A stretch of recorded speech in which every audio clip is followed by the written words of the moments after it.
Hello, welcome to Post Colonial Space. I'm Masood Raja, and I just wanted to briefly introduce this compilation. I have combined 5 video conversations on Chapter 2 of Paulo Freire's The Pedagogy of the Oppressed in this one long video. My hope is that if you just want to download one video or just want to watch it from beginning to the end, this should suffice for that, although individual 5 videos are available on the channel and you can watch them as individual segments as well. So please do forgive because the transitions, I have not been able to edit them, so each segment would start as if it's a new video. I have not spent a lot of time in editing these, but if you're interested in watching all 5 of the videos on Chapter 2, which in my opinion is the most important because it discusses the problem-posing method of education. So, you will get all of them in this one video. Thank you so much and enjoy the journey. Hello. Welcome to Post-Colonial Space.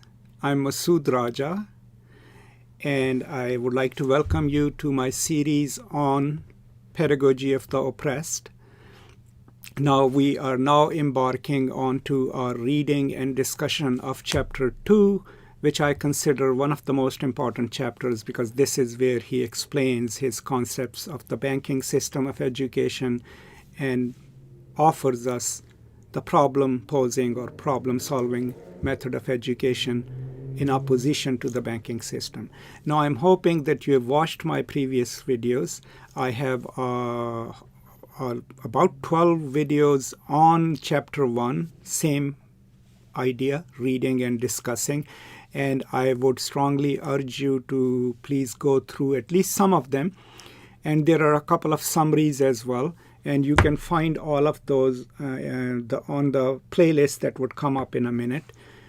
So please do watch those. But without further ado, now, today, we will embark on Chapter 2 of Pedagogy of the Oppressed.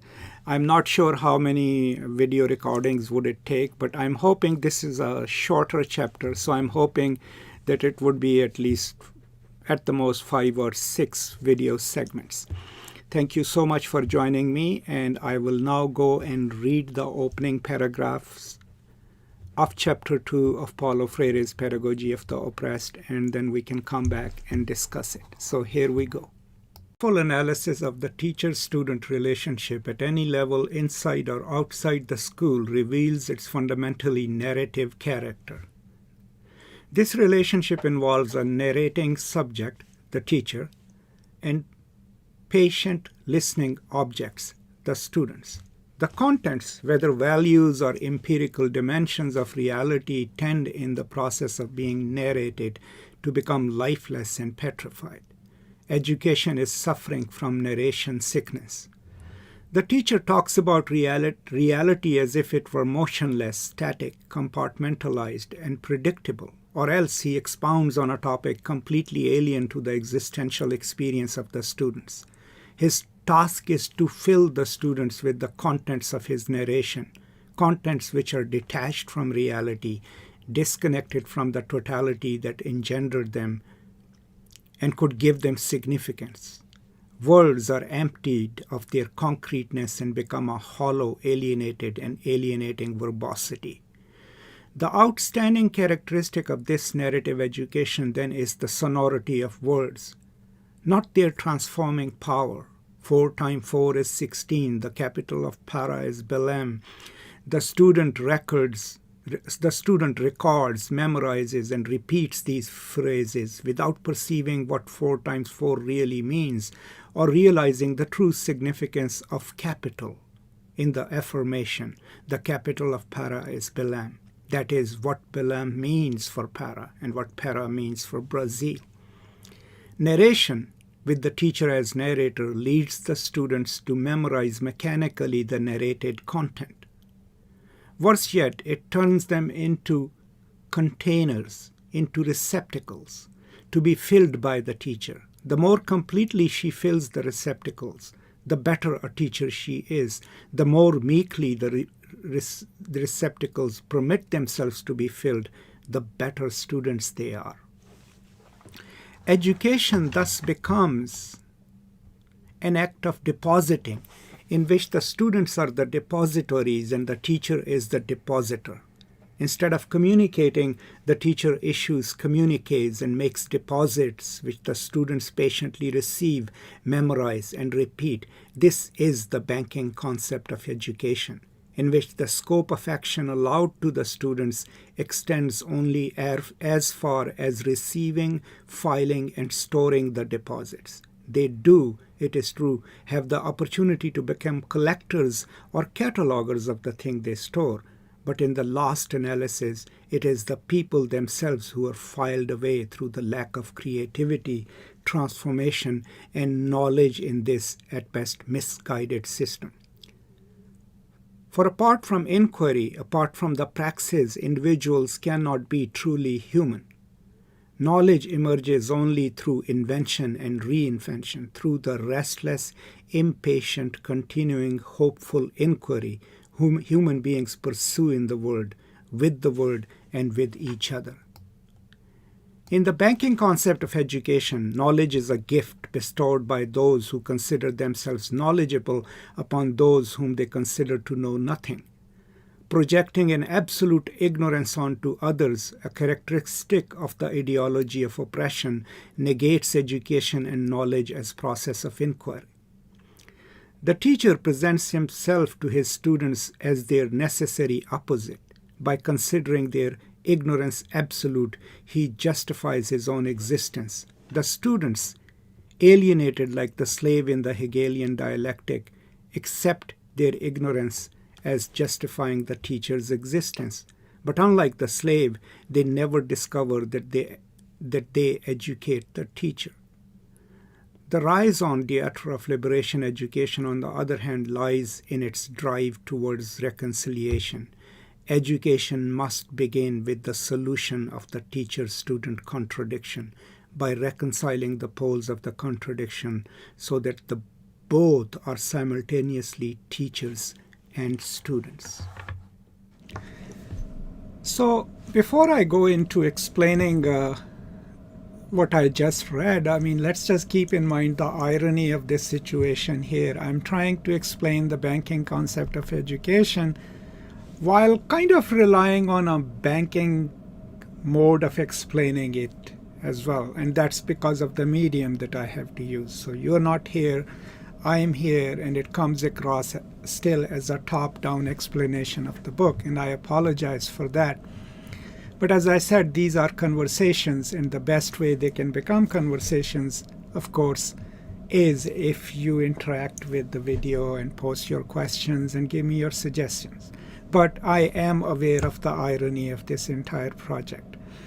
Now, what I just read, you already know that he starts with, so he built up this entire idea of selfhood, the oppressive nature of an oppressive system, the antagonistic relationship between oppressors and oppressed, right? And that the oppressed need to liberate themselves and in the process liberate their oppressors as well. So that was on a macro scale, right? Now he's bringing it to the education that oppressor-oppressed relationship is still operative, right? And he starts with, the famous lines that I just read, that the education, as we see it in his time, is suffering from narration sickness. What is an act of narration? A narration is where someone has the role of the storyteller, which is unquestioned, right? And they tell a story. The listener, by and large, is a passive recipient of the story, right? So that is the narrative structure of education, in which the teacher holds all the truths, tells all the truths. The role of the student is to receive that. Now, within that, the reality, what he's saying is that the teacher represents is factual and is static. And the student's job is to receive it as truth, right? And then reproduce it. So the emphasis is on rote memory, and role of the student is absolutely that, as he calls it, as a receptacle to receive knowledge from high status of the teacher. So that is what he calls the banking system of education, which is one of the most significant concepts that Freire develops in this book. Now, I do have a briefer video on the banking system of education, or the banking concept of education, so you can watch that as well. But this is we reading his explanation of the banking system word by word, so it's slightly different. Now, so what he also seems to be emphasizing is the role of the student as the reproducer of the knowledge that the teacher pours into the student. And emphasis on rote memory, on reproducing what the teacher told you, right? Think of the colonial educational system, the famous minute by Lord Macaulay and his idea of how to produce Indian subjects, right, who are Indian in blood but English in their sentiments. But the whole idea behind his explanation of introducing English education in India was to be able to produce people who can do basic computations and who can take notes. So the idea was that Indians can only have a clerical job, but the education was never meant to develop critical modes of thinking. If you look at India, Pakistan, Bangladesh, these colonies, the educational system that is followed kind of by and large still follows the same pattern, in which the teacher has all the knowledge, the students just memorize the answers and reproduce them. What's at stake there is that the student is not learning the skills to think. And there is absolutely no acknowledgement that the teacher can also sometimes learn from the student, right? So the banking system, what he says is that at the best what they can become is catalogers of the same knowledge, right? They can like arrange it in their minds, but by and large their job is to passively receive the instruction from top down and then reproduce it. This is exactly the same kind of situation that he has explained in chapter 1, where the oppressed are considered to be passive recipients of whatever direction the oppressors give them. They are not given any basic intellectual capability. They are assumed to be inert. They are assumed to be lazy, all those things. Now, on a micro level, he's applying the same principles to the banking system of education. And then he says there's one reference to Hegel here, right?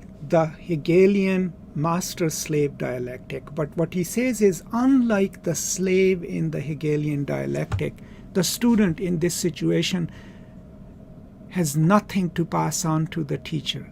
Let's dwell on it a little bit. So in the Hegelian dialectic, these two competing selves, right, consciousnesses, compete, and he calls it a fight to death, right? There is the master consciousness and the bondsman or the slave consciousness, right? Since the fight is to the death, in the initial stages of that dialectic, right, the slave acquiesces to the demands of the master and submits, knowing that if he doesn't, the answer would be death. And that creates a relationship between the two, in which one is a person for the other, the slave for the master. But in the process of that acknowledgement, that resolution, the slave then starts producing things for the master. And as the slave produces more and more materials, the slave realizes that not only is he or she capable of thinking, capable of creation, but without him, the mastership is not going to be possible. So in that relationship, a top-down relationship, there is a possibility for the slave to learn of his or her own significance, his or her own abilities, and then teach them to the master, right? So that the master can sublate parts of that and construct a new identity, and hence a new identity would incorporate both selves in it, right? That's how the dialectic works. But in this educational system, that possibility for the student does not exist. There is no place here where a student can imagine that he or she has something to teach to the teacher. And there is no acknowledgement on the part of the teacher that students can teach them something. So, right, that's where, that's the crux of the banking system of education. Passive students, right, and an imperial teacher. And no possibility for the students to ever imagine that they can contribute to their own education or that they can educate the teacher at the same time. Now, when he goes to the last paragraph that I read about libertarian education, that's what he's talking about, is that on the other hand, in competition with the banking system of education, the libertarian education, on the other hand, I'm reading, lies in the drive towards reconciliation, right? And what is reconciliation in Freire? We have learned it so far. Reconciliation between the oppressor and the oppressed is for both sides to acknowledge others' humanity, but especially for the oppressor to recognize the humanity of the oppressed and learn from it. So reconciliation is the reconciliation of the dichotomic relationship where one is on the top and other at the bottom. So a libertarian education, then what he's saying is, must move towards this reconciliation. Education must begin with the solution of the teacher-student contradiction by reconciling the poles of contradiction so that both are simultaneously teachers and students, right? That's where I had ended the passage. So, a mode of education in which there aren't these two poles, teacher and student, in which the students are not absolutely passive, right? That would be a kind of mode of education that would be libertarian, that would be based in freedom, and that would create space for the student to be a participant in his or her education. So that's where we are. So let's read a little more. Coming up is a list of some very significant things that he talks about which constitute the banking system of education. And I'll read it and then we can talk about it a little bit. This solution is not, nor can it be, found in the banking concept. On the contrary, banking education maintains and even stimulates the contradiction through the following attitudes and practices which mirror oppressive society as a whole. A. The teacher teaches and the students are taught. B. The teacher knows everything and the students know nothing. C. The teacher thinks and the students are thought about. D. The teacher talks and the student listens. Students listen meekly. E. The teacher disciplines and the students are disciplined. F. The teacher chooses and enforces his choice and the students comply. G. The teacher acts and the students have the illusion of acting through the action of the teacher. H. The teacher chooses the program content and the students, who are not consulted, adapt to it. I. The teacher confuses the authority of knowledge with his or her own professional authority, which she and he sets in opposition to the freedom of the students. The teacher is the subject of the learning process, while pupils are mere objects. It is not surprising that the banking concept of education regards men as adaptable, manageable beings. The more students work at storing and deposits entrusted to them, the less they develop the critical consciousness which would result from their intervention in the world as transformers of that world. The more completely they accept the passive role imposed on them, the more they tend simply to adapt to the world as it is and to the fragmented view of reality deposited in them. The capability of banking education to minimize or annul the students' creative power and to simulate their credulity serves the interests of the oppressors, who care neither to have the world revealed nor to see it transformed. the oppressors use their humanitarianism to preserve a profitable situation. Thus, they react almost instinctively against any experiment in education which stimulates the critical faculties and is not content with a partial view of reality, but always seeks out the ties which link one point to another and one problem to another. Indeed, the interests of the oppressors lie in changing the consciousness of the oppressed, not the situation which oppresses them. This is a quote from Simone de Beauvoir. For the more the oppressed can be led to adapt to that situation, the more easily they can be dominated. To achieve this end, and the oppressors use the banking concept of education in conjunction with the paternalistic social action apparatus within which the oppressed receive the euphemistic title of the welfare recipients. They are treated as individual cases, as marginal persons who deviate from the general configuration of a good, organized, and just society. The oppressed are regarded as the pathology of the healthy society, which must therefore adjust these incompetent and lazy folk to its own patterns by changing their mentality. These marginals need to be incorporated into the healthy society that they have forsaken. The truth is, however, that the oppressed are not marginals, are not people living outside society. They have always been inside the structure which made them beings for others.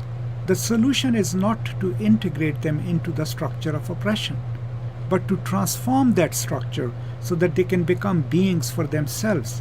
Such transformation, of course, would undermine the oppressor's purposes. Hence, their utilization of the banking concept of education to avoid the threat of student conscientiousakao. The banking approach to adult education, for example, will never propose to students that they critically consider reality. It will deal instead with such vital questions as whether Roger gave green grass to the goat, and insist upon the importance of learning that, on the contrary, Roger gave green grass to the rabbit. The humanism of the banking approach masks the effort to turn women and men into automatons, the very negation of their ontological vocation to be more fully human. So if you look at these things that he lists, this is the crux of the banking system of education. And throughout that, we learn that the student absolutely has no say in his or her learning process. Now, if you think of the colonial educational systems wherever they were established, this was the model that was followed. And so many of post-colonial nations still follow that. When you curb critical thinking, when instead of giving the students the tools and habits of critical thinking or exploring their thoughts in the process of education, if you give them mandated top-down lessons and then create a system of examinations that asks them to reproduce that knowledge, then most of their energies will be spent on learning the knowledge and reproducing it. Think of it this way. During the colonial system, and India and Pakistan to some extent have still retained it, 10th grade, 12th grade used to have centralized exams that were administered by the boards of education. So what you did was, in your final year of the 10th grade, you took a centralized exam for all your subjects. The papers were sent to anonymous examiners who would grade them and send them back to you. So my experience of that was that we spent the entire 10th grade year doing exam prep, test prep. Now what does that do? What it does is it forces the student to just memorize things that he or she needs to reproduce. There is no room left there for them to inquire their teachers or talk about something beyond the test. Now, And that is crucial to maintaining an oppressive system, right? To have uncurious population so that the oppressors, the top, can manipulate them or use them whichever way they want. And it's not really far-fetched. Look at American educational system.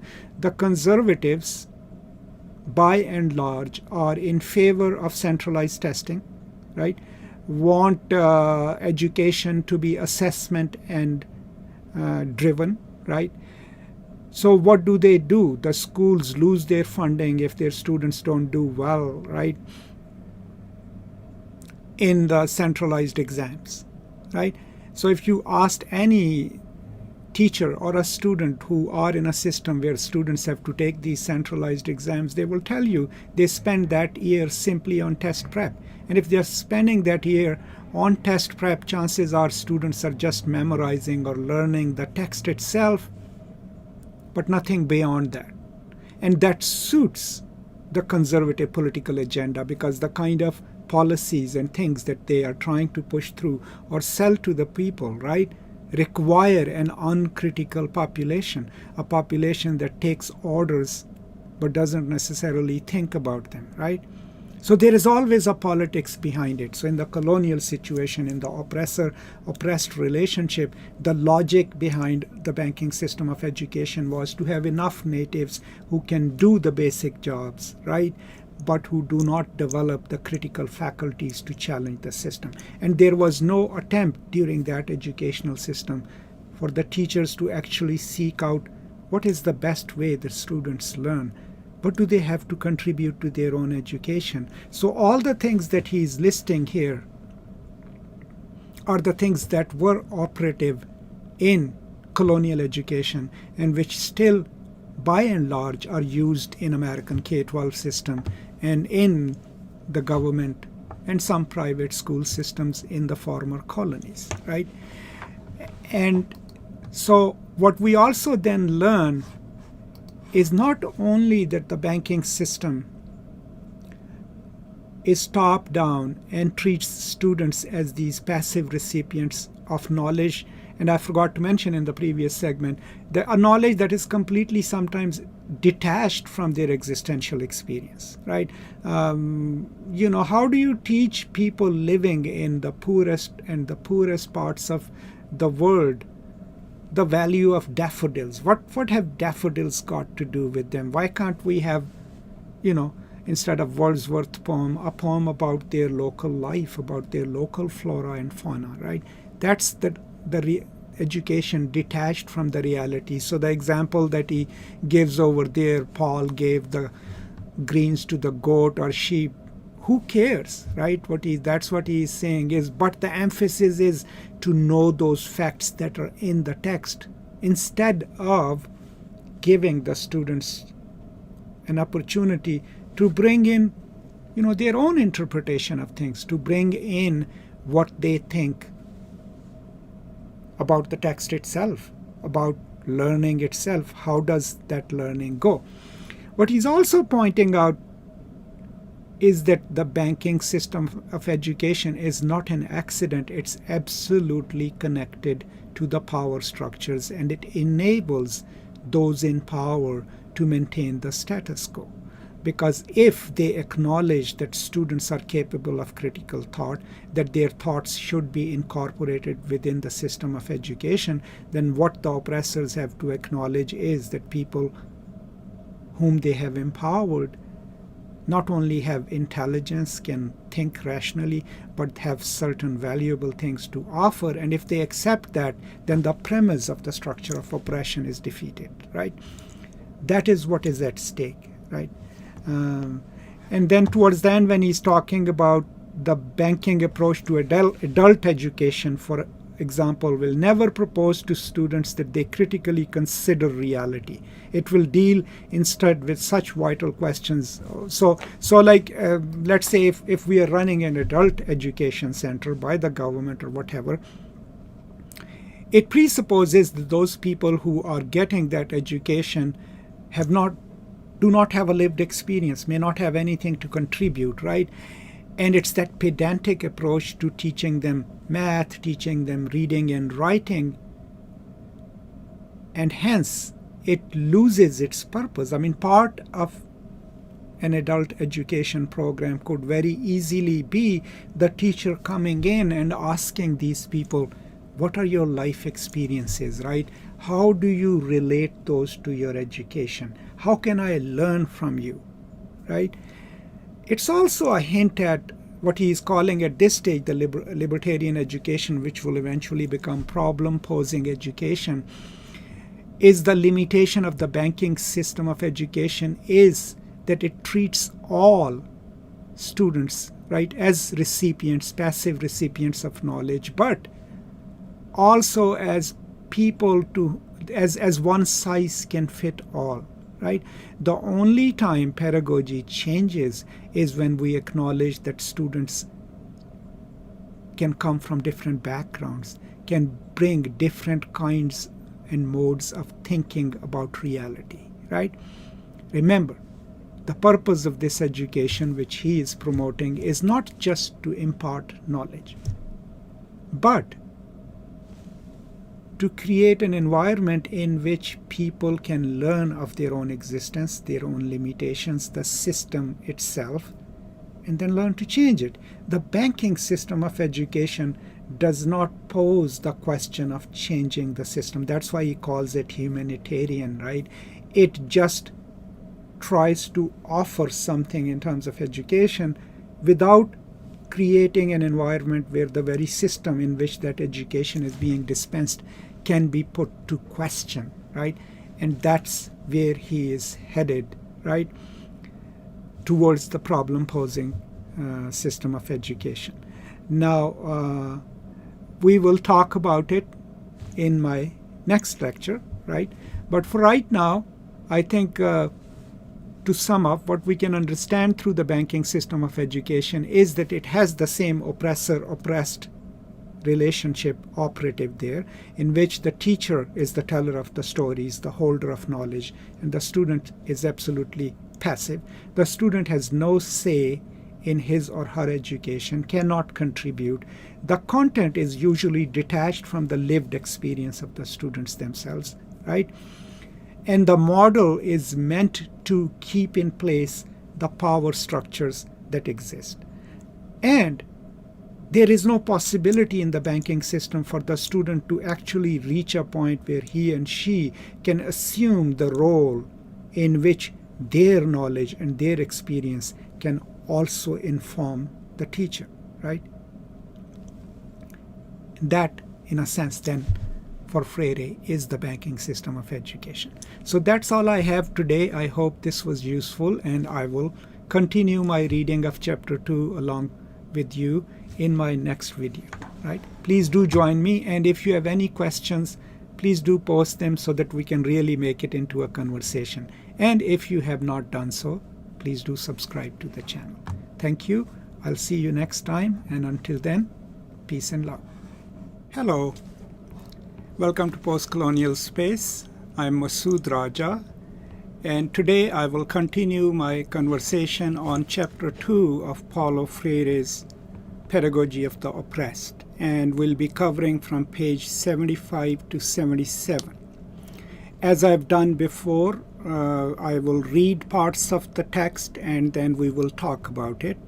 Now, if you are joining me just in this lecture, please do keep in mind that I have a series of lectures already recorded on this book, and you can watch them up there. A teaser will come up.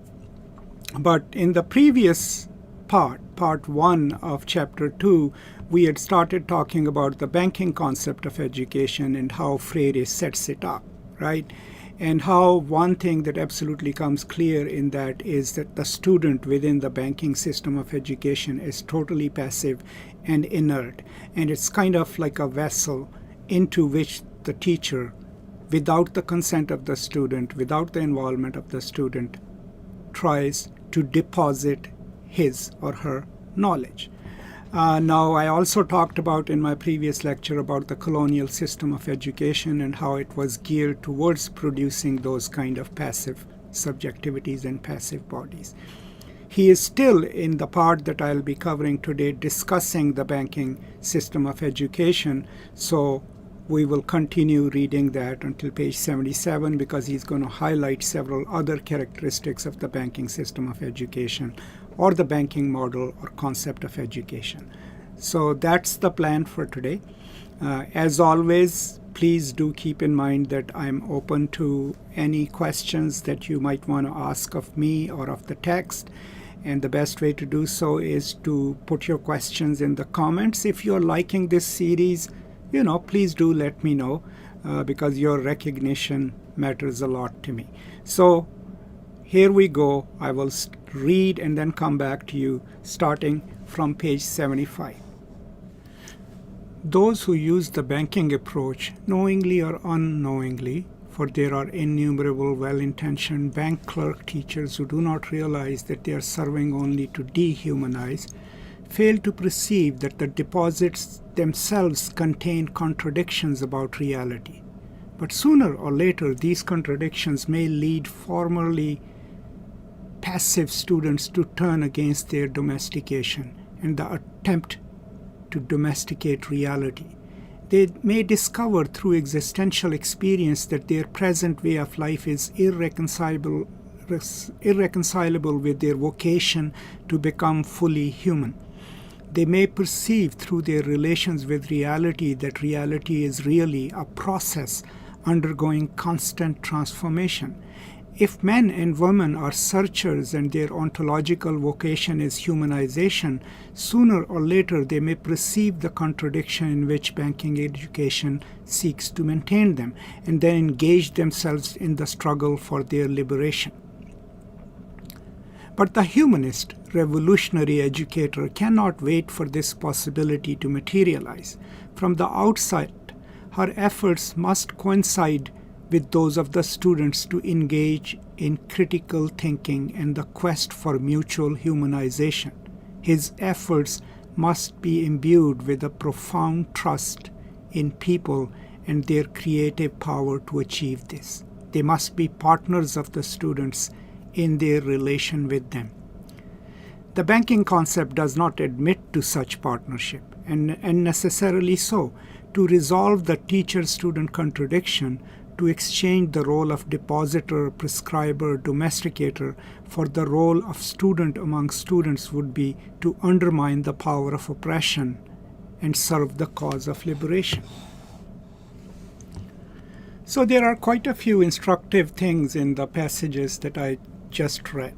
First of all is that Freire is clearly making a distinction that these practitioners of the banking system can do it both knowingly and unknowingly. Knowingly if they are part of the project of the oppressors, and unknowingly when they have internalized the logic of that kind of education.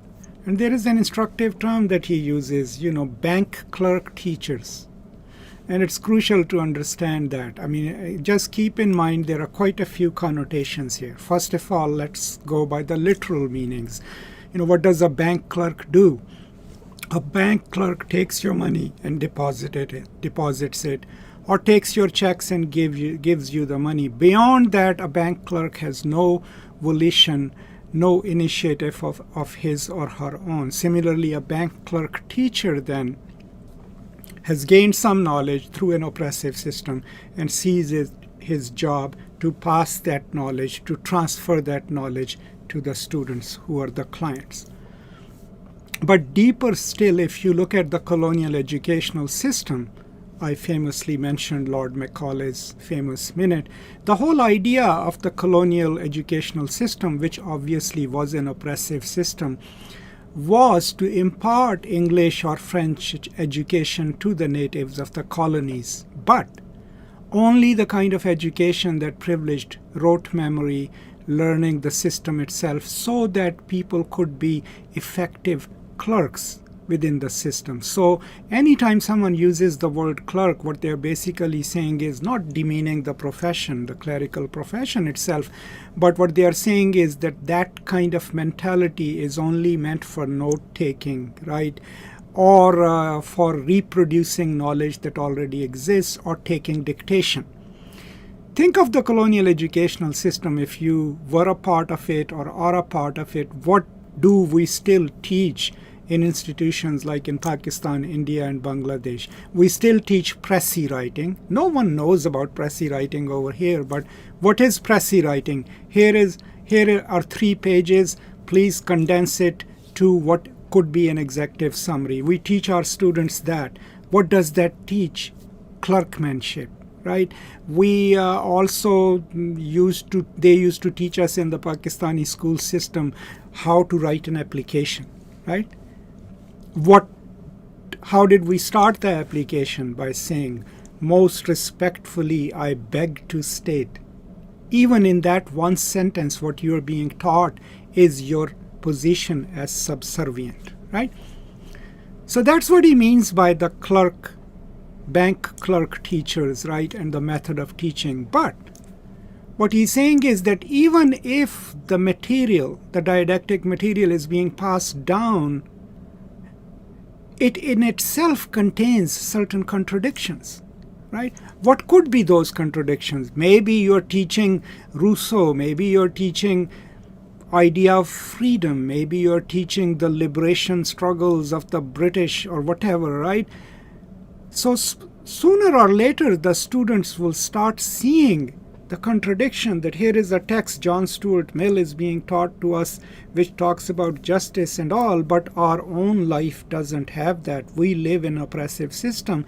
And so they would come to this awareness that there is a dichotomy between what is being taught to them and what is happening in the world, right?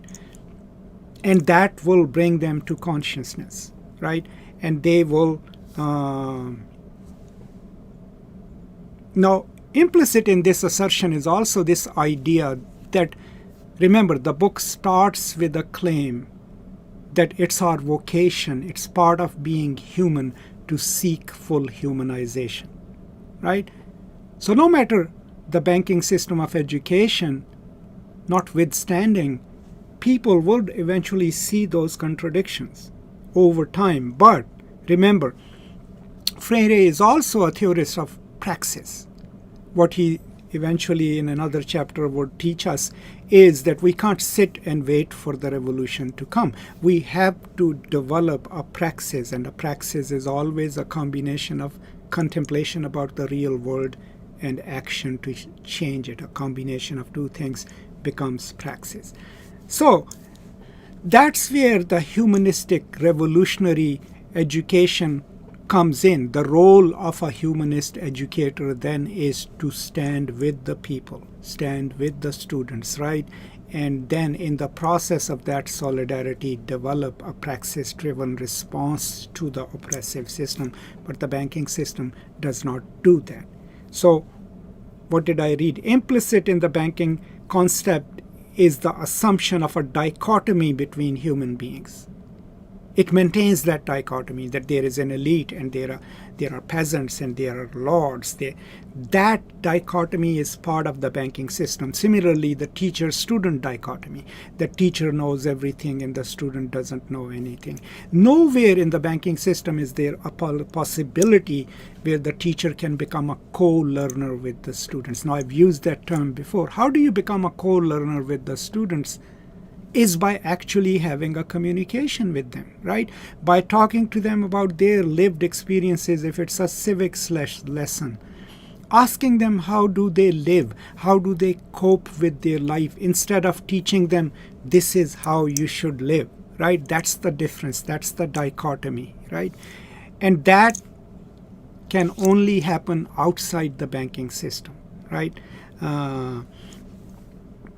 So because the banking system relies on students learning and memorizing the things that the teacher tells them, it goes against the grain of their natural vocation to seek more, to seek their full humanity, to explore further. So it tries to fix the students in their hierarchical place in the system, which is unsustainable, but it works to some extent, right?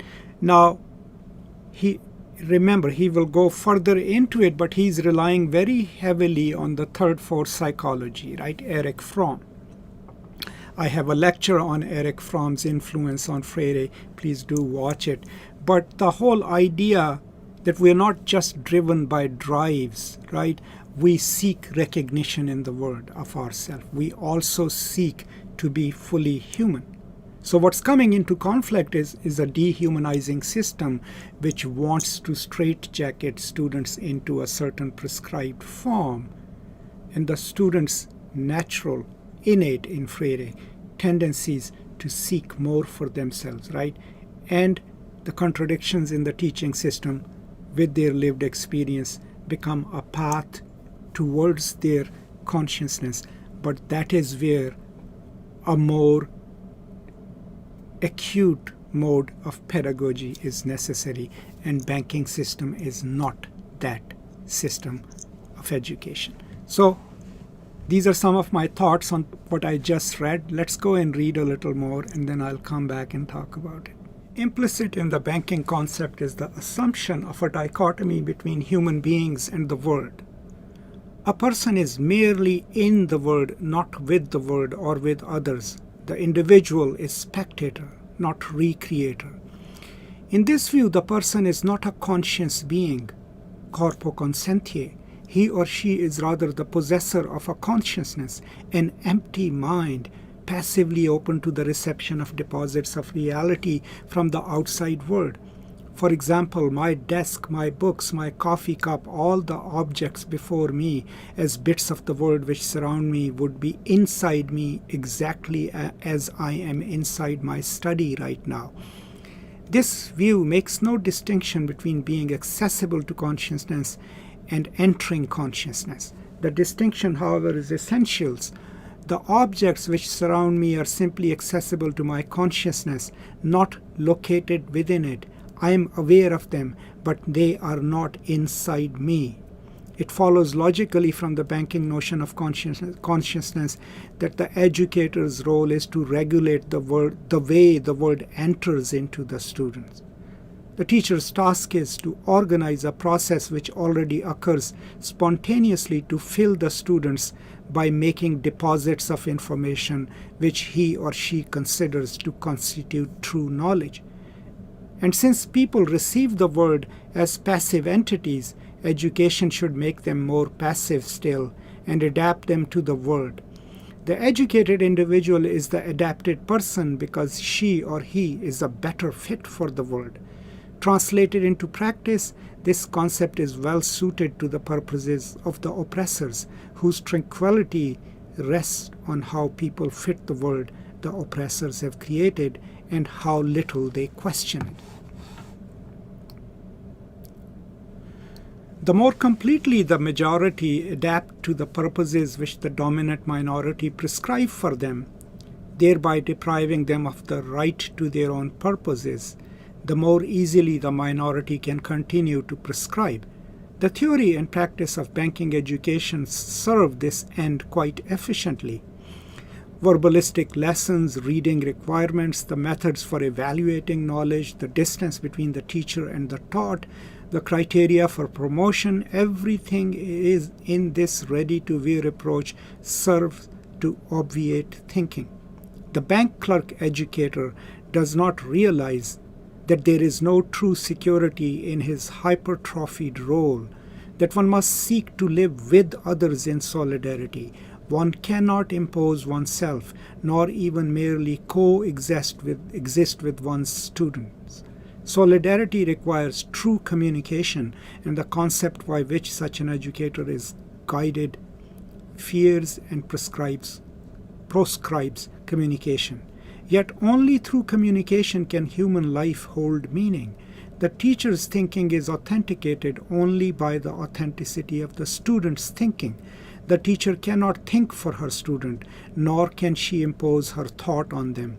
Authentic thinking that is concerned about reality does not take place in ivory tower isolation, but only in communication. If it is true that thought has meaning only when generated by action upon the world, the subordination of students to teachers becomes impossible. Because banking education begins with a false understanding of men and women as objects, it cannot promote the development of what Fromm calls biophily, but instead produces its opposite, necrophily. While life is characterized by growth in a structured, functional manner, the necrophilist person loves all that does not grow, all that is mechanical.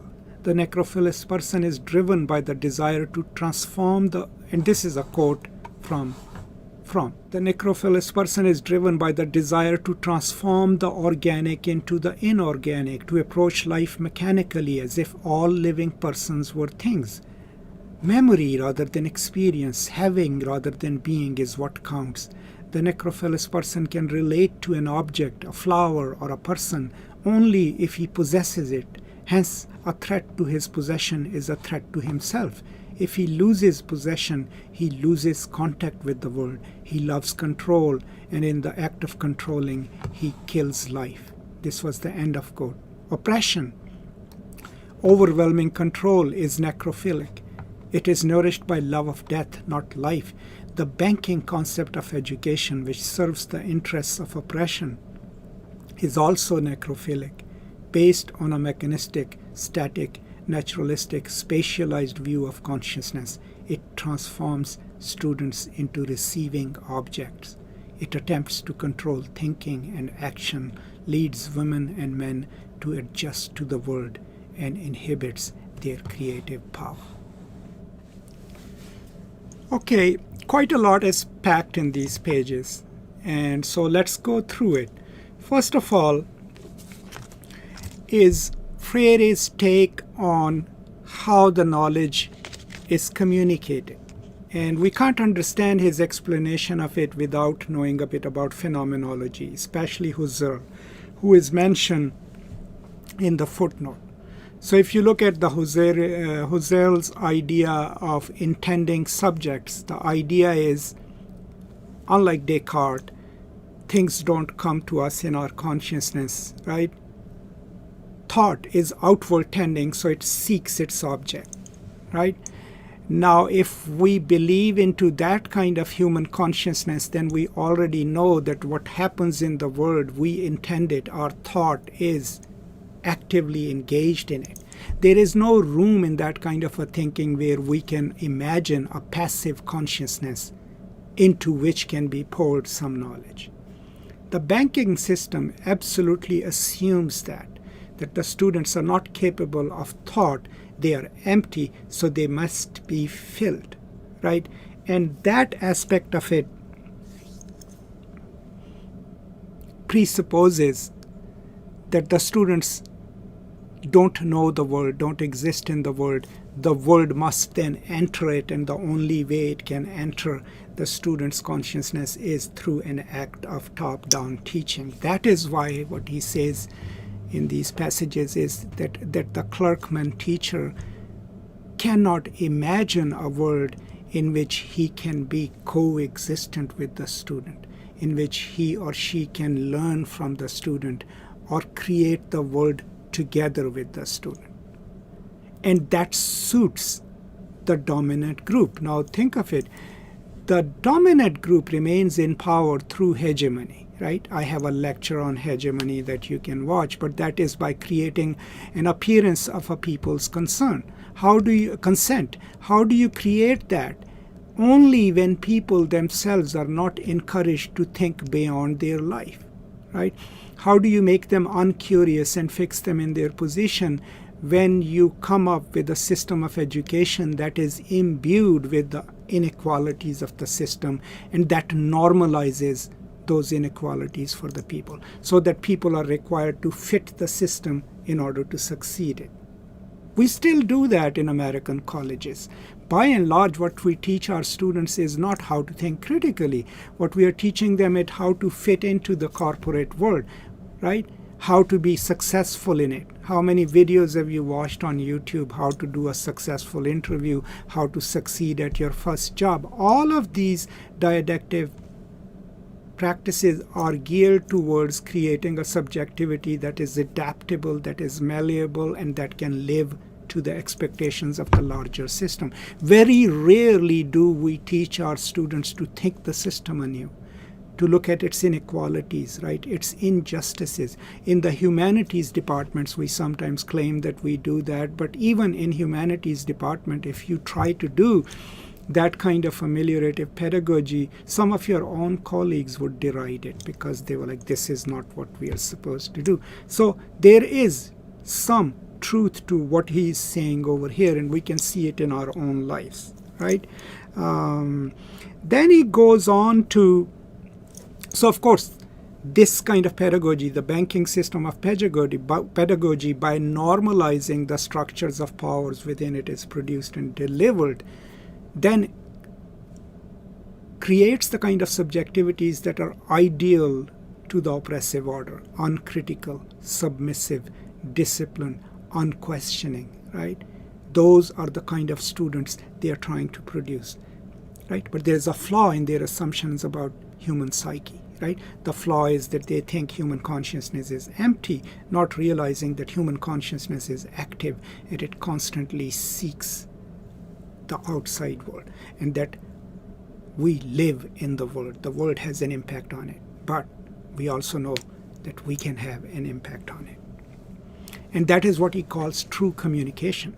So the education that will be effective would be when the teacher works as a co-learner in solidarity with the student, and when the act of communication between the teacher and student is a true act of communication. A true act of communication has to be equal, in which both parties have to have equal share in the conversation.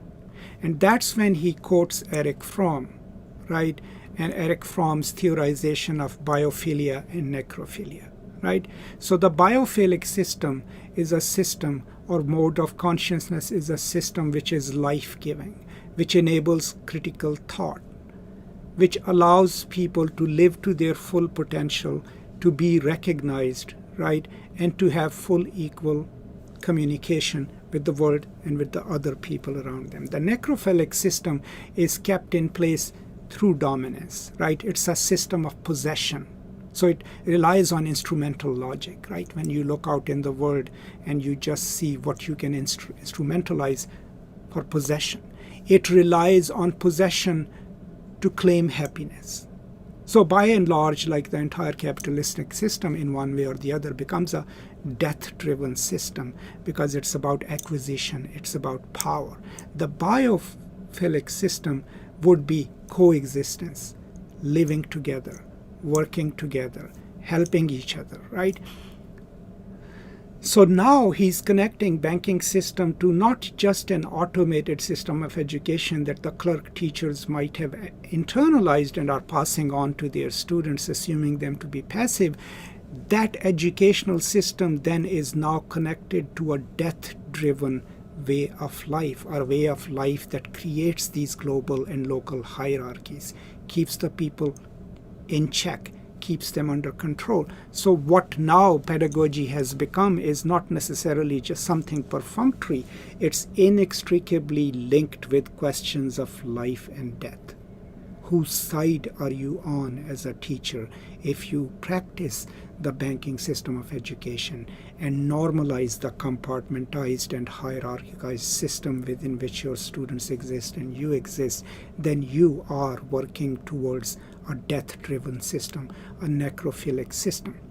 Now, in reverse, if you are living with the students, because remember he says we live in the world, with the world. World doesn't enter us. We are in it already, right? Now, if you're a humanistic teacher, in Freire's terms, then you will enable a biophilic way of looking at life, where nature is respected, where human beings are respected, where possession is not the only mode to happiness, right? Where everyone has access to world's resources, everyone can live meaningful life and can be fully human, right? So The last paragraph then is kind of an overstatement. Oppression, overwhelming control is necrophilic. It is nourished by love of death, not life. The banking concept of education, which serves the interest of oppression, is also necrophilic. Right? So the claim that he's making is that not only the banking system of education is dangerous, right, and unenlightened, it is in sync with the death-driven system in which the world exists, right? And that, because of that, it is a system of death itself, because it privileges the ideas, the constructs promoted by the system in which it was produced, based on a mechanistic, static, naturalistic, spatialized view of consciousness. How? Because in the banking system of education, you already assume that your students are inert, right? That they don't know anything, that there is no possibility for them to seek knowledge and grow, so you are trying to pour knowledge into it. That system of thinking about the student is deeply connected to the larger system in which the dichotomy of teacher and student, oppressor and oppressed is produced. And that system of education then maintains that dichotomy in place. And if it is maintaining that dichotomy in place, it is a necrophilic system, because it is, at the end of the day, enabling oppression, enabling total control. It attempts to control thinking and action, leads women and men to adjust to the world, and inhibits their creative power. Think of the teachers you have had. How did you feel when a teacher told you, this is not going to be on the test, I'm not going to answer it, or don't ask too many questions, right? Memorize this and reproduce it. Every time a teacher says that or asks us to do it, and even on a higher level of abstraction, if a teacher walks into a class and says, these are the 3 novels we are going to read, here are the 3 themes we will look for, that in itself is the banking concept of education, because the teacher has already foreclosed any possibilities of any other questions that come to your mind. Or a teacher who wants you to take notes and reproduce them. The whole idea behind that is that only I hold the truth, you record it, you reproduce it. There is no room in that kind of pedagogy for the student to say, I think about it differently, and here are my reasons for it. Any teacher who practices that kind of control, whether he or she knows it or not, is part of that necrophilic system of education, is enabling that death-driven system. Now, there's a beautiful book, and this is slightly on a tangent, by one of my former colleagues, Mark Bracker, and it's called Radical Pedagogy, right? I have a lecture on it. You can watch it later. And he talks about this kind of discourse is what he calls the discourse of the master. And that is when a professor or a teacher expects you to replicate what they know, right? And that automatically inhibits your critical thinking as a student and your idea of contributing something to your own education. So what is at stake then? Not only does the banking system then imagine students to be passive and empty, by imagining them to be passive and empty and by forcing them to reproduce what the teacher has passed on to them, the system itself then becomes an extension of the necrophilic system, the oppressive system in which we exist, and leaves no room for communication, for true communication. And hence, in Freire's terms, then, this system of education, the banking system of education, needs to be challenged, right, and altered to develop a more humanistic, a more egalitarian, communicative, and democratic mode of education. And that's where he will go after he has thoroughly discussed the banking system of education. So that is all I have today. I hope this was useful, and I will come back with another lecture starting from page 78. Today we only covered from page 75 to 77. I apologize, this is tedious, it's going at a very slow pace, but as I mentioned in my introductory lecture, I'm not trying to summarize Freire, I'm trying to read Freire with you. The only way we can make it better is if you become part of this conversation. I'm also aware of the deep irony of speaking to you through this medium about the banking system of education, where my mode of communication with you itself kind of replicates the banking concept of education. But I can assure you that never during this delivery have I assumed that you're empty vessels and I'm filling you with my knowledge. I always imagine you to be here having a conversation with me, but I do apologize for the one-sidedness of this conversation, which can be construed as the banking system of education itself. So in order to make me feel less guilty, please do post your questions and your comments. Send me your questions so that I feel like you're a party to this process. All right, thank you so much. I will come back with the next lesson pretty soon. Until then, take care of yourself. Thank you so much. And as always, peace and love. Hello. Welcome to Post-Colonial Space. I'm Masood Raja, and today I'm here to continue our conversation about Paulo Freire's Pedagogy of the Oppressed.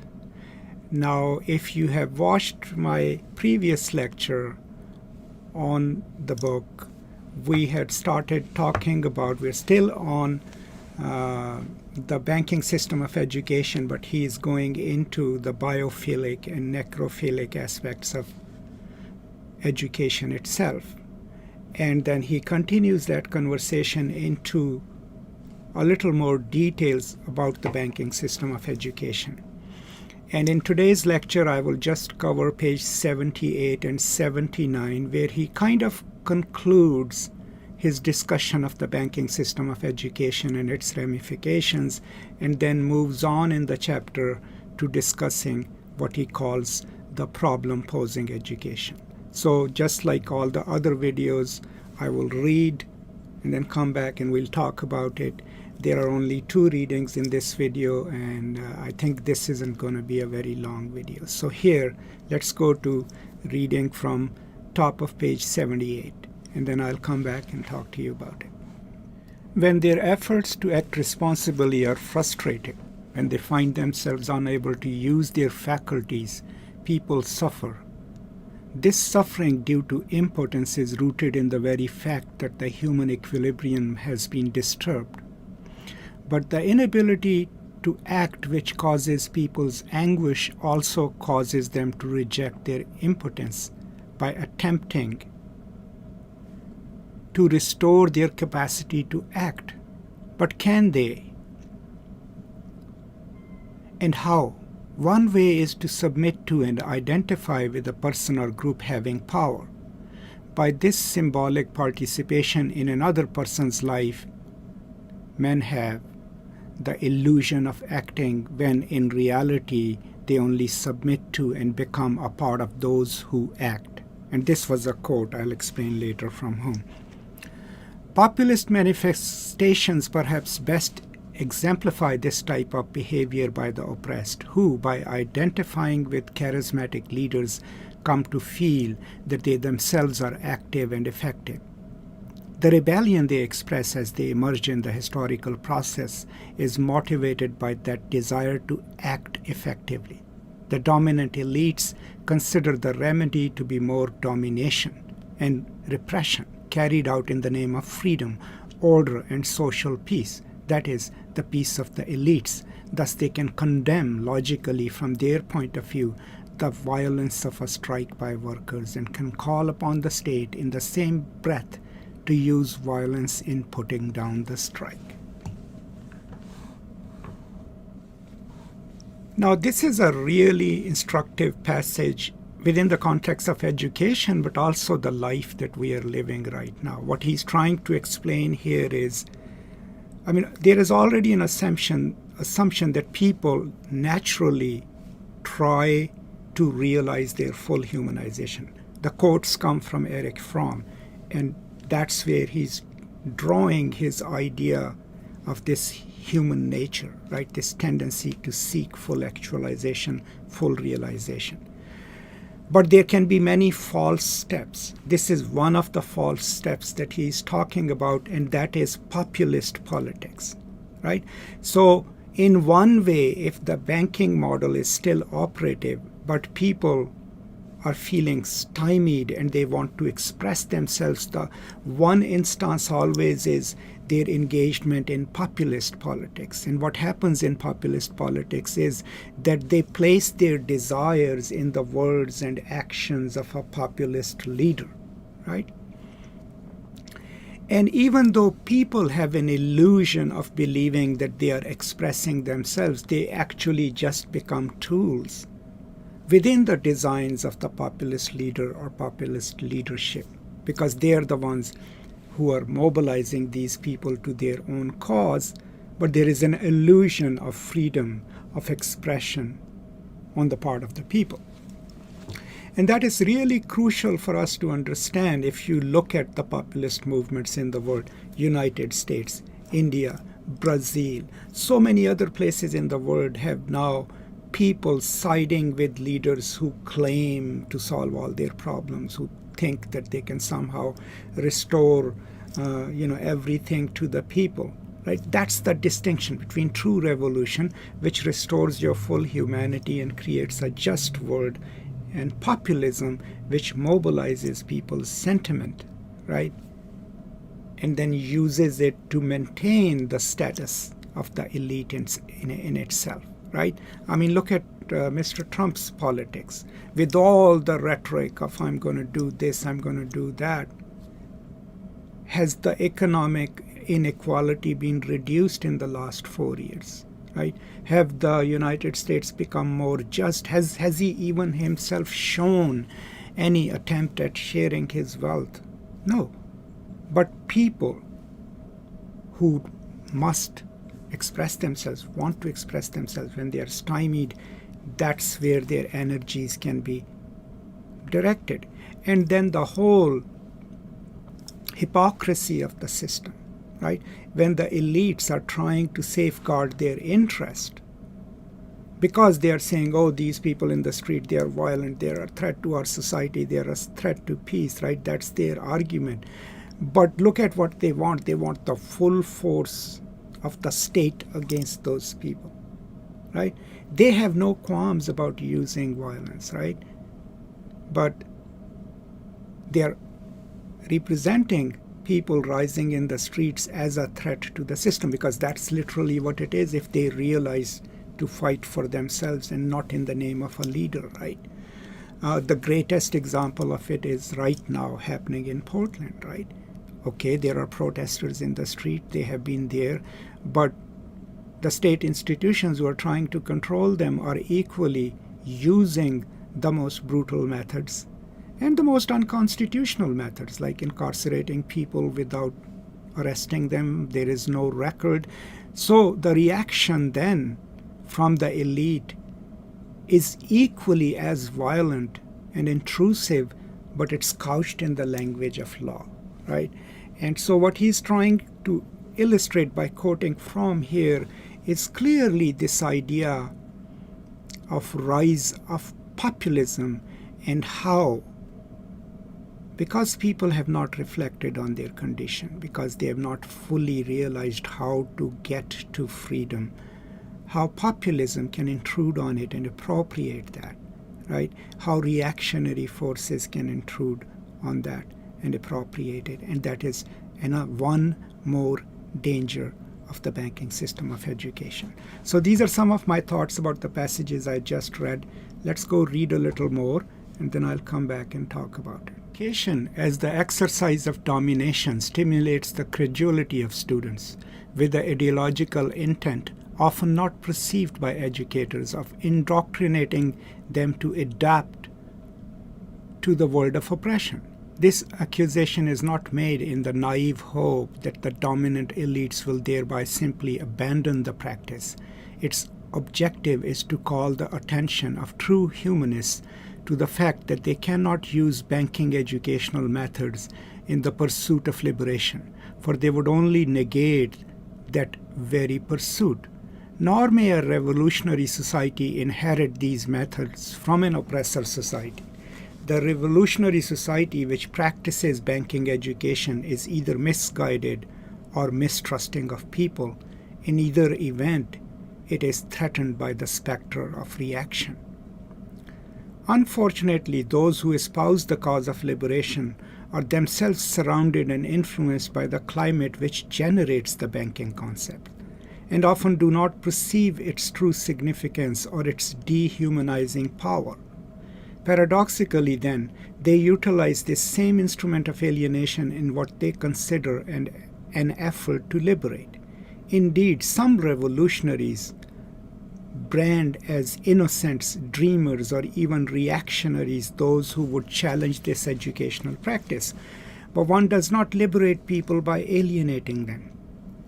Authentic liberation, the process of humanization, is not another deposit to be made in men. Liberation is a praxis, the action and reflection of men and women upon their world in order to transform it. Those truly committed to the cause of liberation can accept neither the mechanistic concept of consciousness as an empty vessel to be filled, nor the use of banking methods of domination, propaganda, slogans, deposits in the name of liberation. So if you read these passages critically, now he is moving into, after having discussed how the banking system works, how it can be alienating, how it can quell any attempt at knowing ourselves and attempting to claim our humanity, he is now going into the revolutionary movements themselves.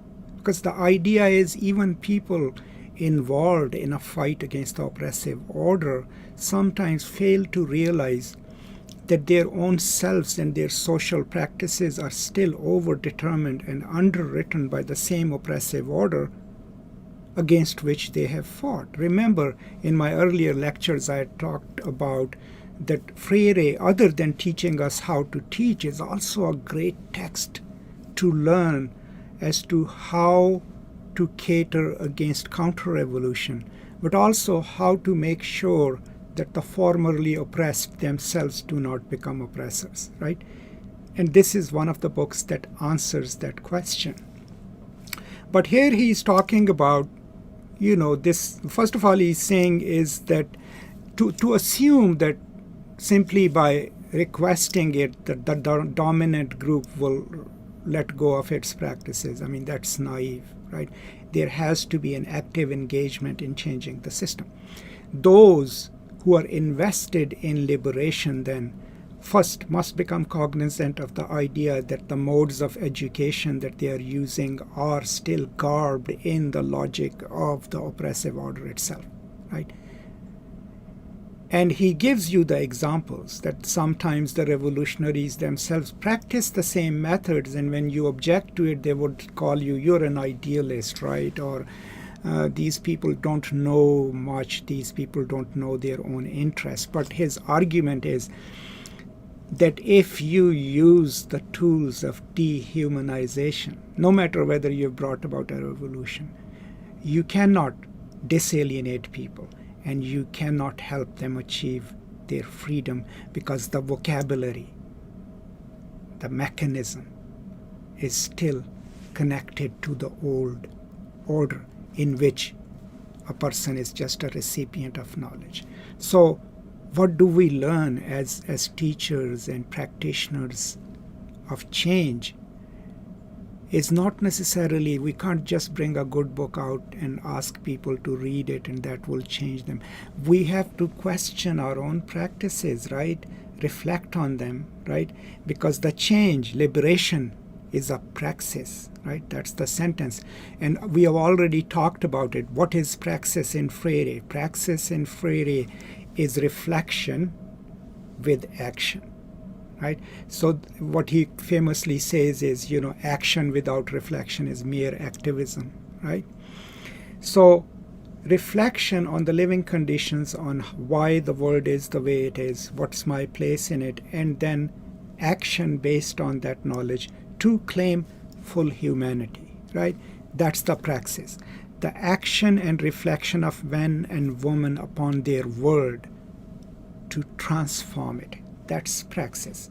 And that is not going to happen, and we are still on page 79, right? That is not going to happen if even after we have fought through, let's say even if we avoided the populist trap of falling for a leader.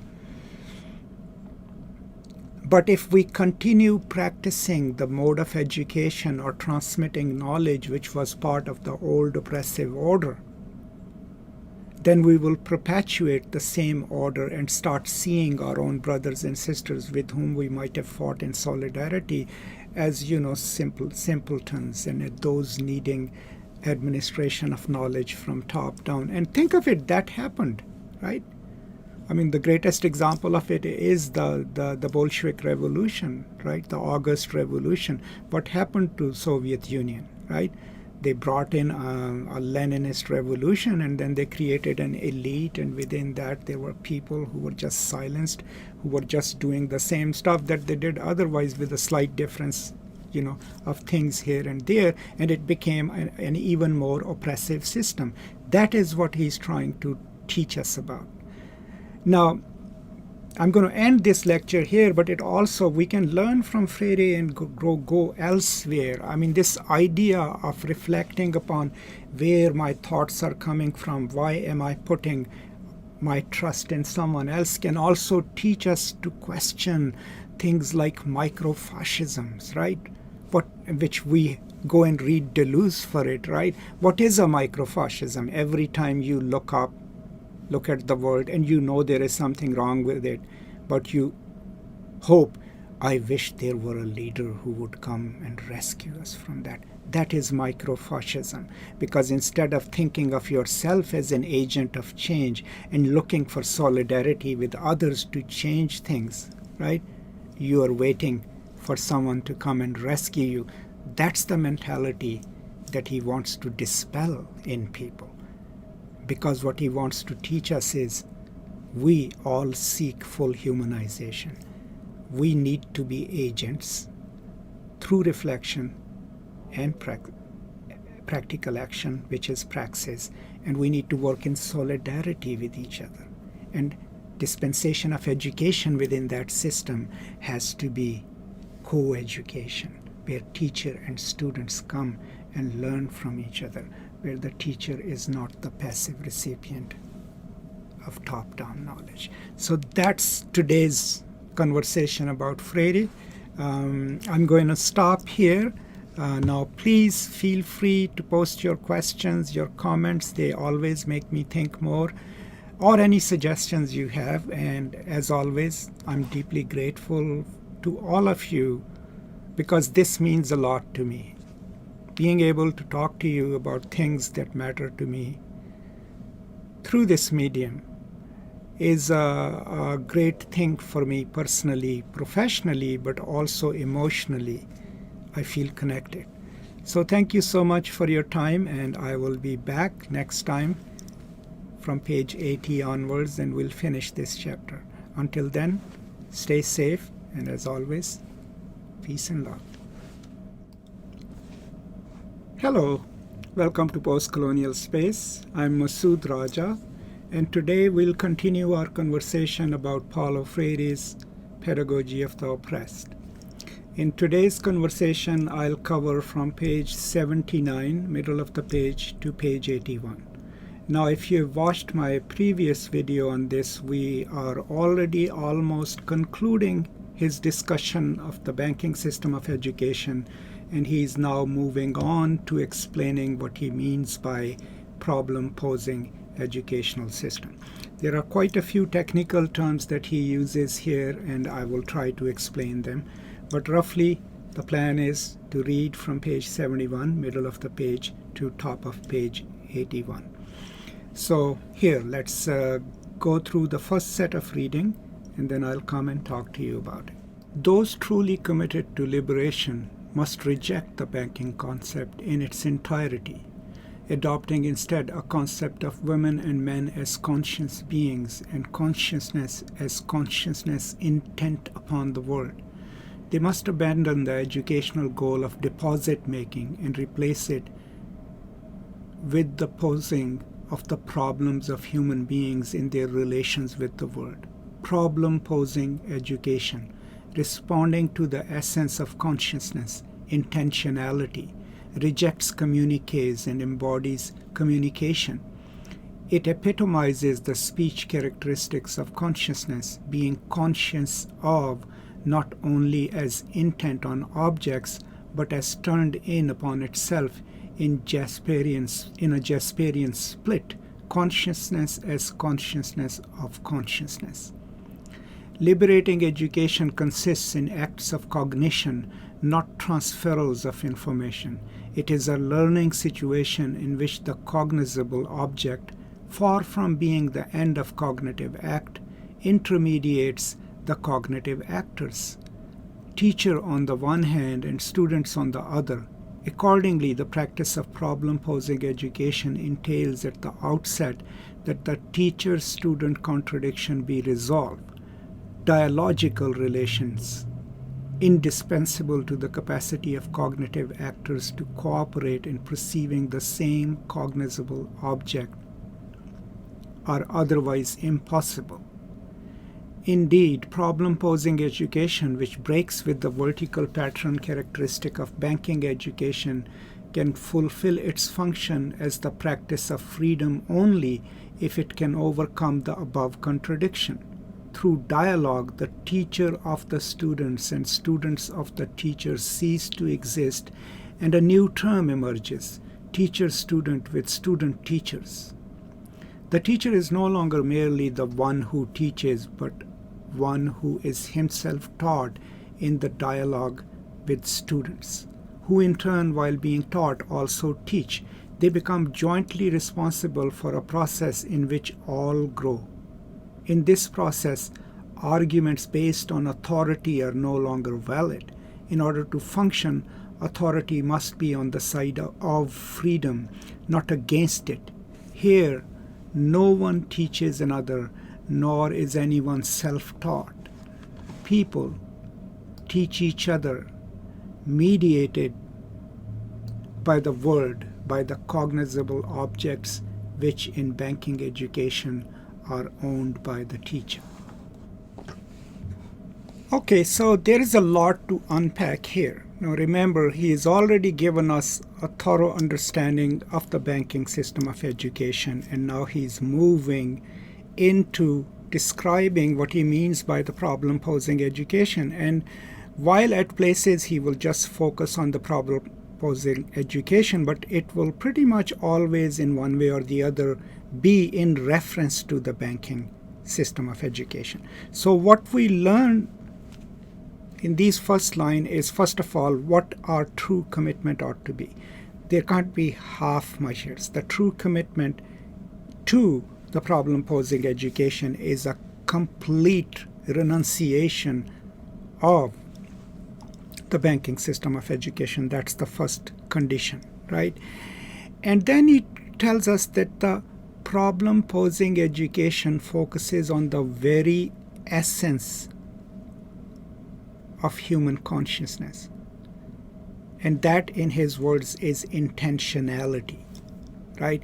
And it comes from phenomenology, right? But also from Karl Jasper, whom he quotes, the idea that we are all intending subjects, right? And that thought is intending outwards to seek, but not just its objects, right?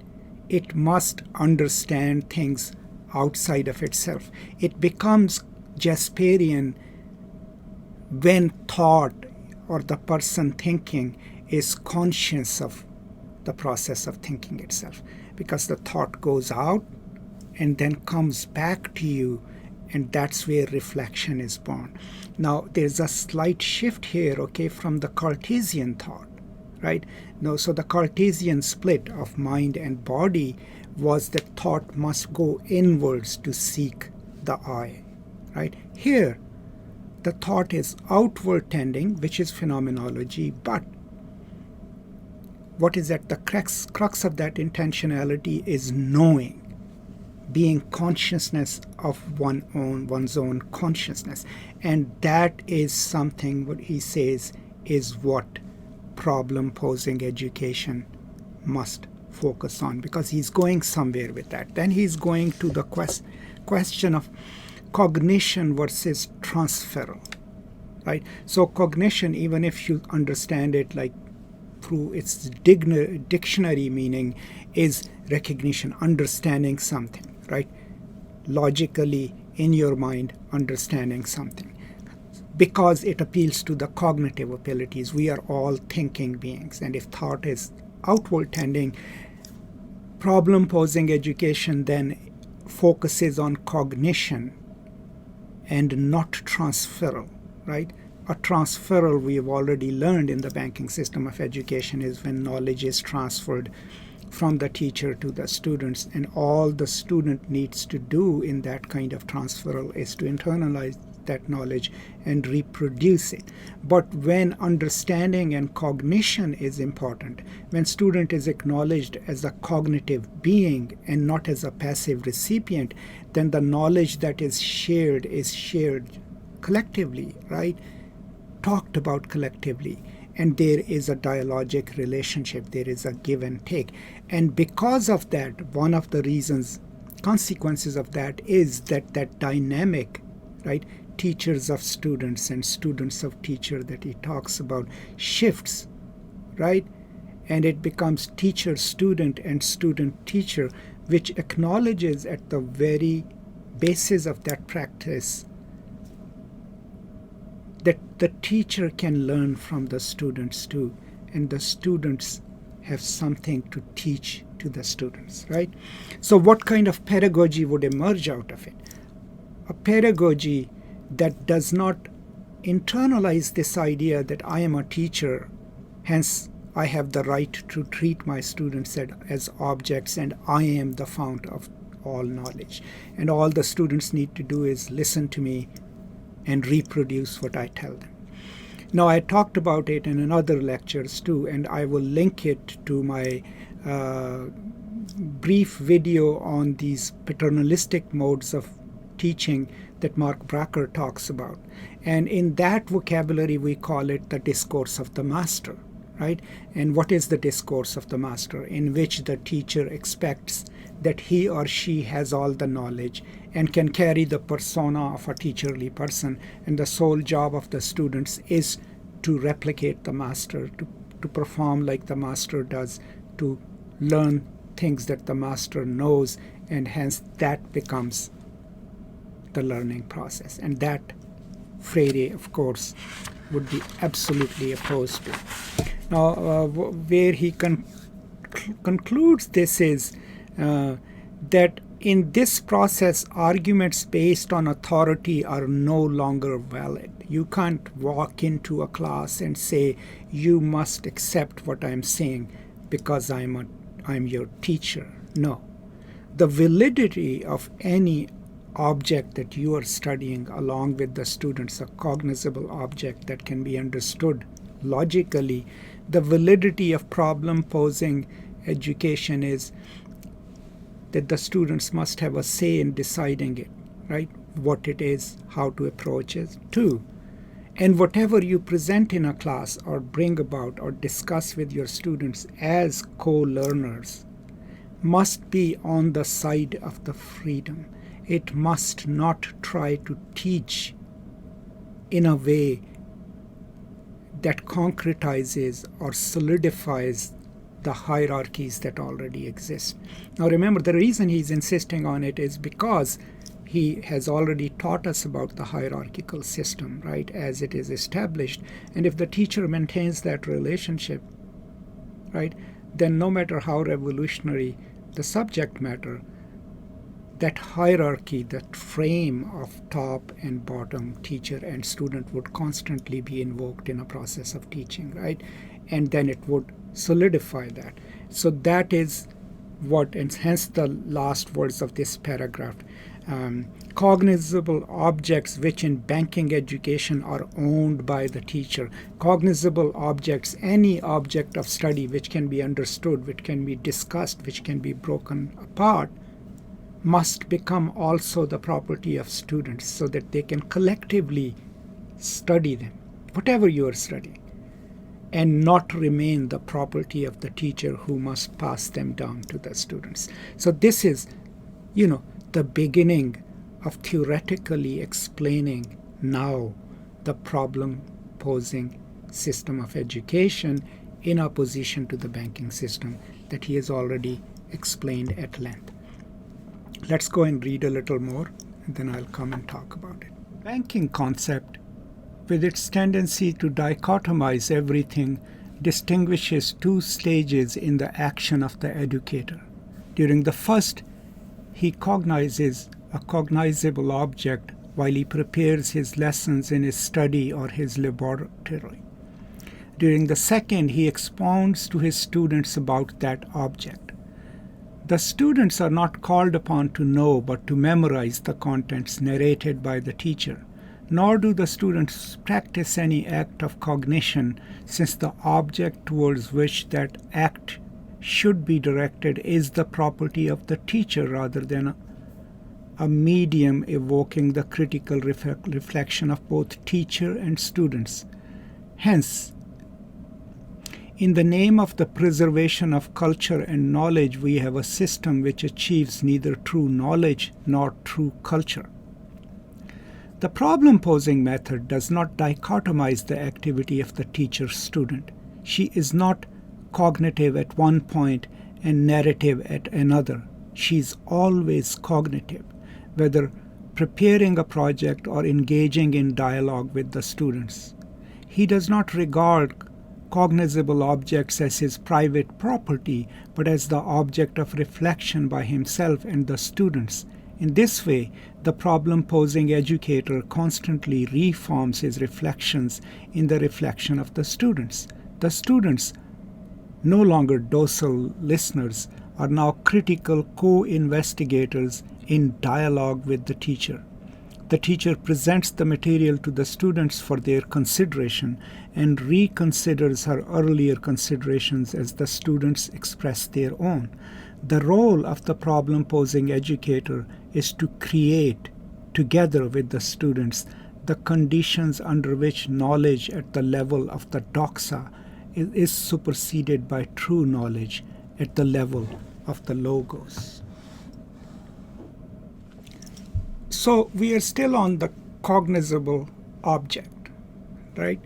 What is that? I mean, in a teacher-student relationship in the banking system, the cognizable object is the knowledge, right, which the teacher is supposed to transfer to the students. There are two stages that he talks about. We all do that. When you say, I'm preparing for my fall courses, as a teacher, what you are saying is, I'm gathering materials, doing my research, preparing a syllabus, right?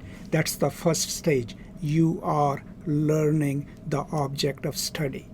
The second assumption is that when the semester starts, I will now take this object of study, which is my property, and transfer it to the students. So in the first stage, we create the object of study, the cognizable object. It can be a scientific research, culture, whatever. And in the second stage, we transfer it. Throughout this process, that transferal is our responsibility, and it is our property, that knowledge. The student has no say in how it will be transferred or even the right to question it. They are just supposed to master it, right? And that's where that interesting phrase comes in, preservation of culture and knowledge. We have a system which achieves neither true knowledge nor true culture. For example, think of it, how many times as a professor or a teacher you have thought, if you're a humanities professor, your argument is we preserve culture by teaching great works of art and literature, right? And if you're a social sciences professor, your job is to produce knowledge, to preserve it, and to pass it on to the next generation. But If the students are not actively involved in it, then the culture is not really being transferred. They are just memorizing what you teach them and reproducing it. At best, they are trying to learn what you want them to learn and reproduce it. They're not becoming cultured in the process, or the culture is not being preserved. Same with the knowledge, right? So these two stages, the teacher prepares the cognizable object, which is knowledge or whatever they want to teach, and then transfers it. That's the banking system. In the problem-posing system, this dichotomy doesn't exist, this dichotomy between the teacher-student or the knowledge that is cognizable, right, and then transferred. No, it doesn't remain that you first share the knowledge. It is cognitive, which involves thinking, and then certainly becomes also narrative, where you tell the story and the students reproduce it. It has to be constantly cognitive knowledge. That means that in the cognitive process, in the process of understanding, the mental faculties of the student are engaged in the process itself, in questioning the materials shared, and they learn through asking questions, and you learn from their questions and maybe reformulate your method of teaching, because the students are no longer docile listeners. They are participants in their own education. That's the subtle difference. How do we do it in our classes? If you look at the vocabularies of the university system itself, I'm talking about the US universities, it's all based in the banking model, right? Right now we are, in the midst of a pandemic, so all energies are on delivery. Here are the means. This is how you can deliver your content. There are content management systems that we use. Nowhere in there is a question as to how to make this delivery a reciprocal process, right? In which we don't pass on our property to the students to reproduce what we have taught them. So like in my classes, I offer my knowledge, but I always offer it as tentative, and I encourage my students within the system in which we exist to constantly have their opinions, to challenge my assertions, and to teach me about how they see the same thing differently and why. And in the process, I've learned that every time I teach the same text, when my students get engaged with it, they teach me new things. Same with this medium, right? Ironic it is that I'm using the banking system to teach. I've already mentioned that. But, for example, when you put in comments, right, a question or something that came to your mind, what does it do? It teaches me. It becomes a reciprocal process where I say, oh, I talked about this, but this is a new idea. That is what he's talking about. But that it constantly must remain so and may not just become a narrative strategy. That's his point. And then the last paragraph, the role of the problem-posing educator is to create, together with the students, the conditions under which knowledge at the level of the doxa is superseded by true knowledge at the level of logos. So the distinction between doxa and logos, which is also a dichotomous relationship. Doxa usually is a belief system. Anything that you believe in religiously or otherwise, unquestionably, right? And it's not based in reason, it's based in belief. Right? So anything that is offered or proffered to a student as the truth, unquestionable, unimpeachable, that's doxa. Now the debate comes from Parmenides and others. I'm not going to that. You can look it up. Logos, on the other hand, is the question of knowledge, knowing through inquiry, right? Through discussion, through cognition, right? So the problem-posing education then is about cognition, about problem-posing, about collectively solving a problem, and not referring to a doxa, this is how it is, right, or this is how it ought to be, but rather, here is something, here are my thoughts on it, right? Now tell me, what do you think? What can you teach me? So that transition from doxa, from just offering things that are concrete, unchangeable, immutable, and passing them down, to a relationship in which the teacher-student dichotomy doesn't exist, and this dichotomy between the narrative transference and cognitive engagement with knowledge also doesn't exist. And learning becomes a problem, a process of co-learning, thinking together about any object of study, right? These are some of my thoughts on these pages. We have covered from page 79 to the first two main paragraphs on page 81. I will come back and try to conclude this chapter, but this is a very important chapter, so we'll give it its time. Meanwhile, as always, if you have any questions, please do post them.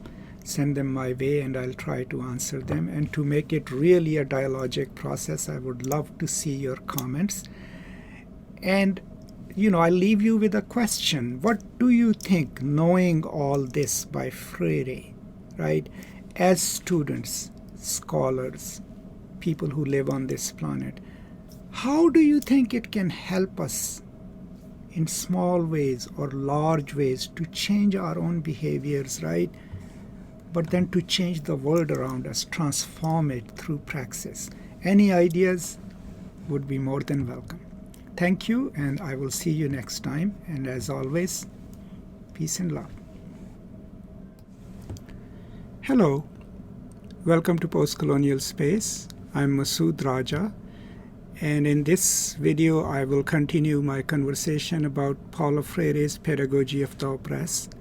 This is going to be the last video conversation on chapter 2, starting from page 81 to 86. So we'll be concluding chapter 2. As always, I will first go and read parts of the chapter and then come back and talk to you about it.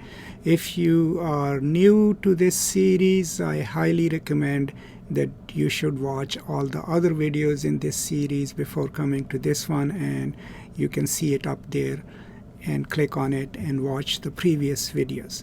Now, I've also discovered a new resource online which I wish I had discovered earlier, and it's a website called Histories of Weapon, and they have the full annotated text of Pedagogy of the Oppressed on their website, and I've used that text today on in my reading, and the link to that website is in the description. Please do look it up. They have all other resources as well. And the reason I like this resource is because one thing that I always have problem with is in translating citations and direct quotes which are in other languages, because I don't know those languages. But what these people have done is, if you hover over a cited part of the text, as you will see in my reading, it gives you a translation of the French text into English or Spanish or Portuguese text. So I think that's a really great resource to find them on the web and use them. So as always, I'll read, but here is a brief summation of what's going on. This part of the chapter is mostly about the problem solving or problem posing system of education. This is where Freire is introducing his method of teaching the problem-posing system of education.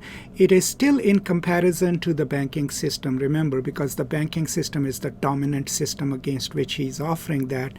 But in this chapter, in this section, at least the theoretical aspects of the problem-posing system of education become very clear. Hence the title of this video being the problem-posing education. So here, without holding it much longer, let's go and read and then come back and talk about it.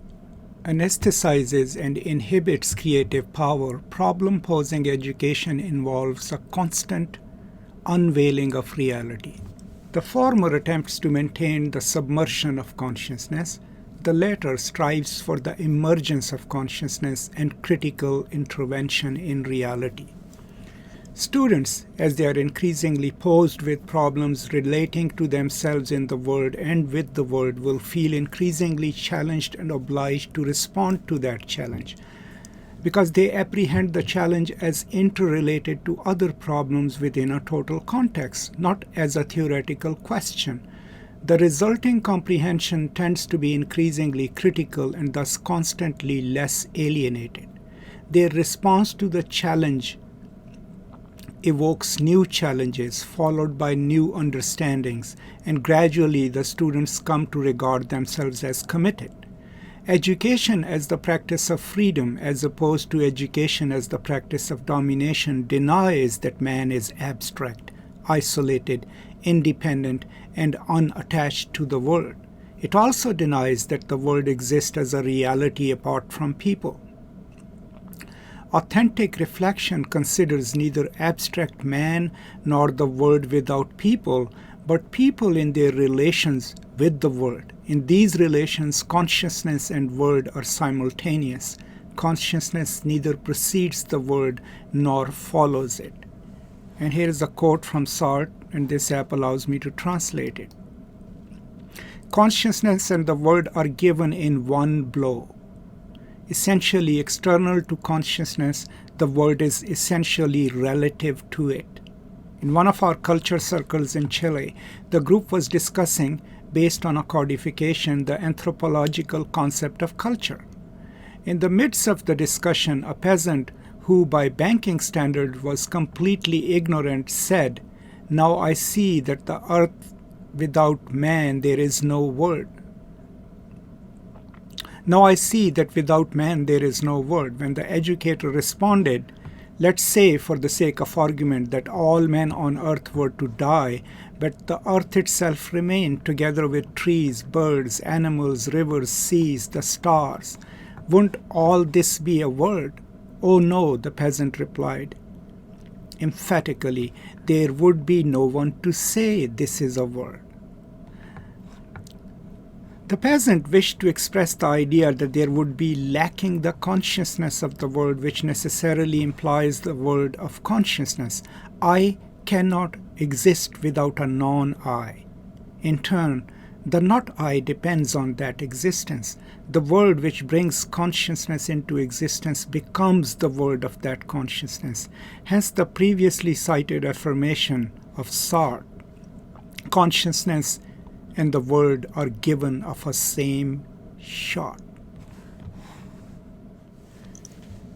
So here we are moving into a clear-cut understanding of what he calls the problem-posing or problem-solving education in opposition to the banking system.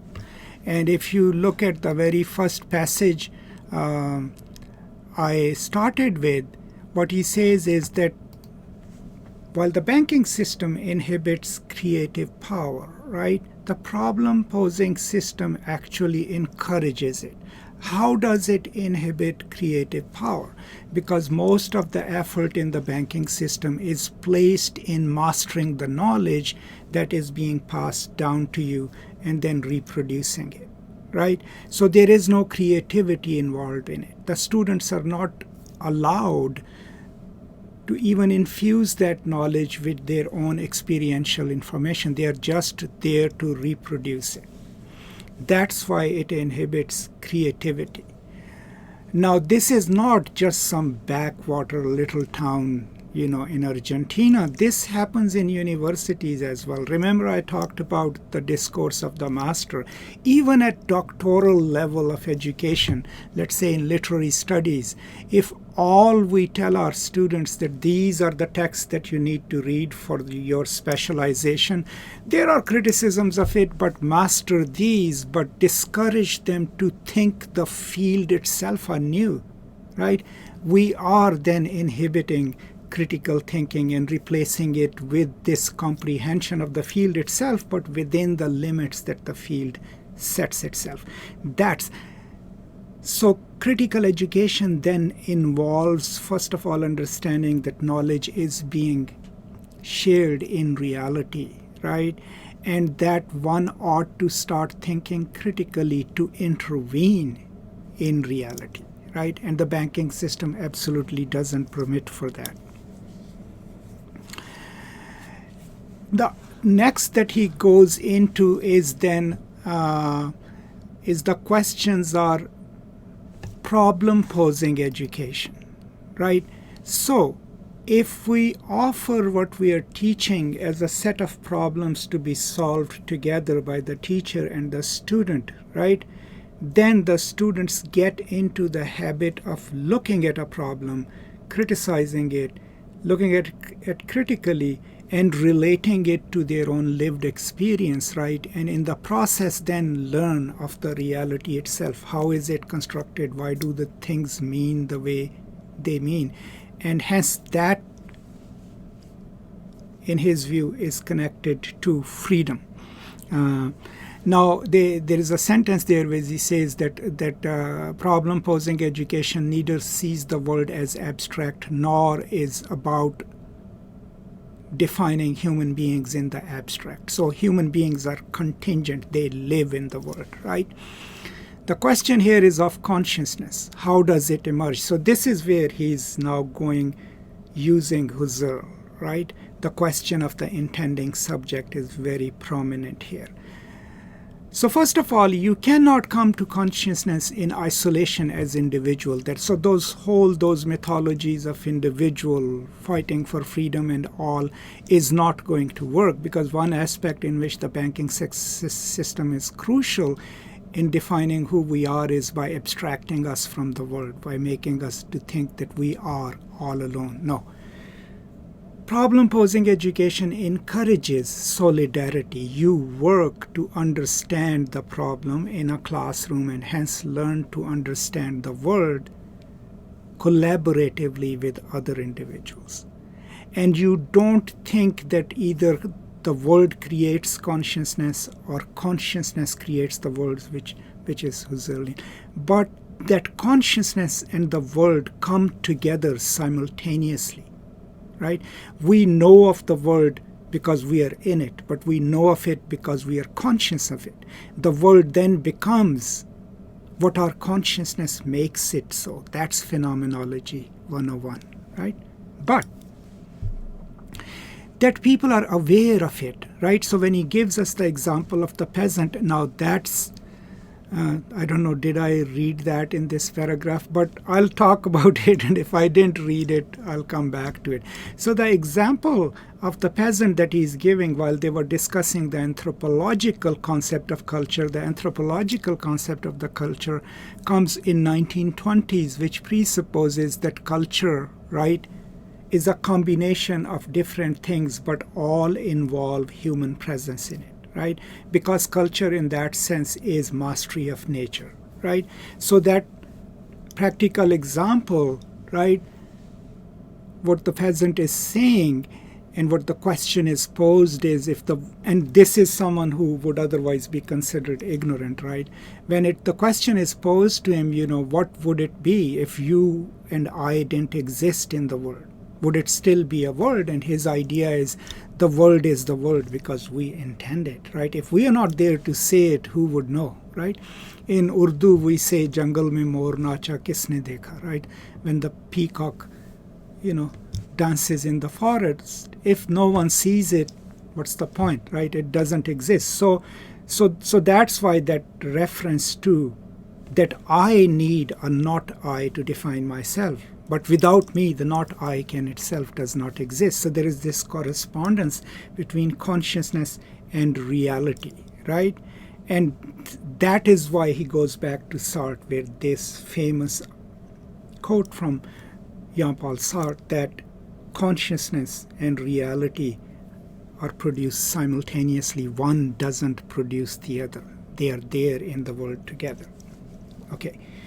So to sum up this reading then, while the banking system inhibits any critical thinking of the text itself, of the object of study we have already learned, but of our place in the world. How do we understand it, right? The problem-posing educational system enables the students to think the world critically. Why? because in the process of collectively solving a problem, a math problem, a class assignment, what they're also constantly learning is that we live in the world. Things are contingent, right? But they also develop a habit of thinking critically about what is being taught, about the object of study. And that is the first step towards thinking about the world critically.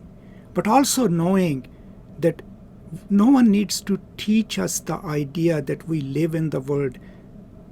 Our existence, our consciousness is related to the world, right? That is something that we already know, right? The question is not inhibiting that. Now, a side note here, what he's calling the problem-solving or problem-posing education, of course, eventually would become critical pedagogy. That's the term that is used right now. And of course, if you've watched my other lectures, you will know about it. So I'm going to stop here about talking about this part of the reading. Go and read a little more and then come and talk about it.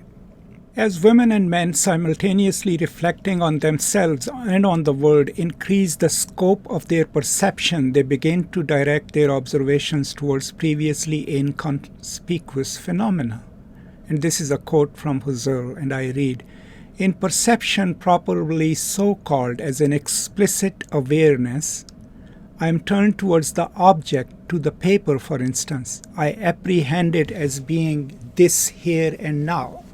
The apprehension is a signaling out, every object having a background in experience. Around and about the paper lie books, pencils, inkwell, and so forth, and these in a certain sense are also perceived, perceptually there in the field of intuition.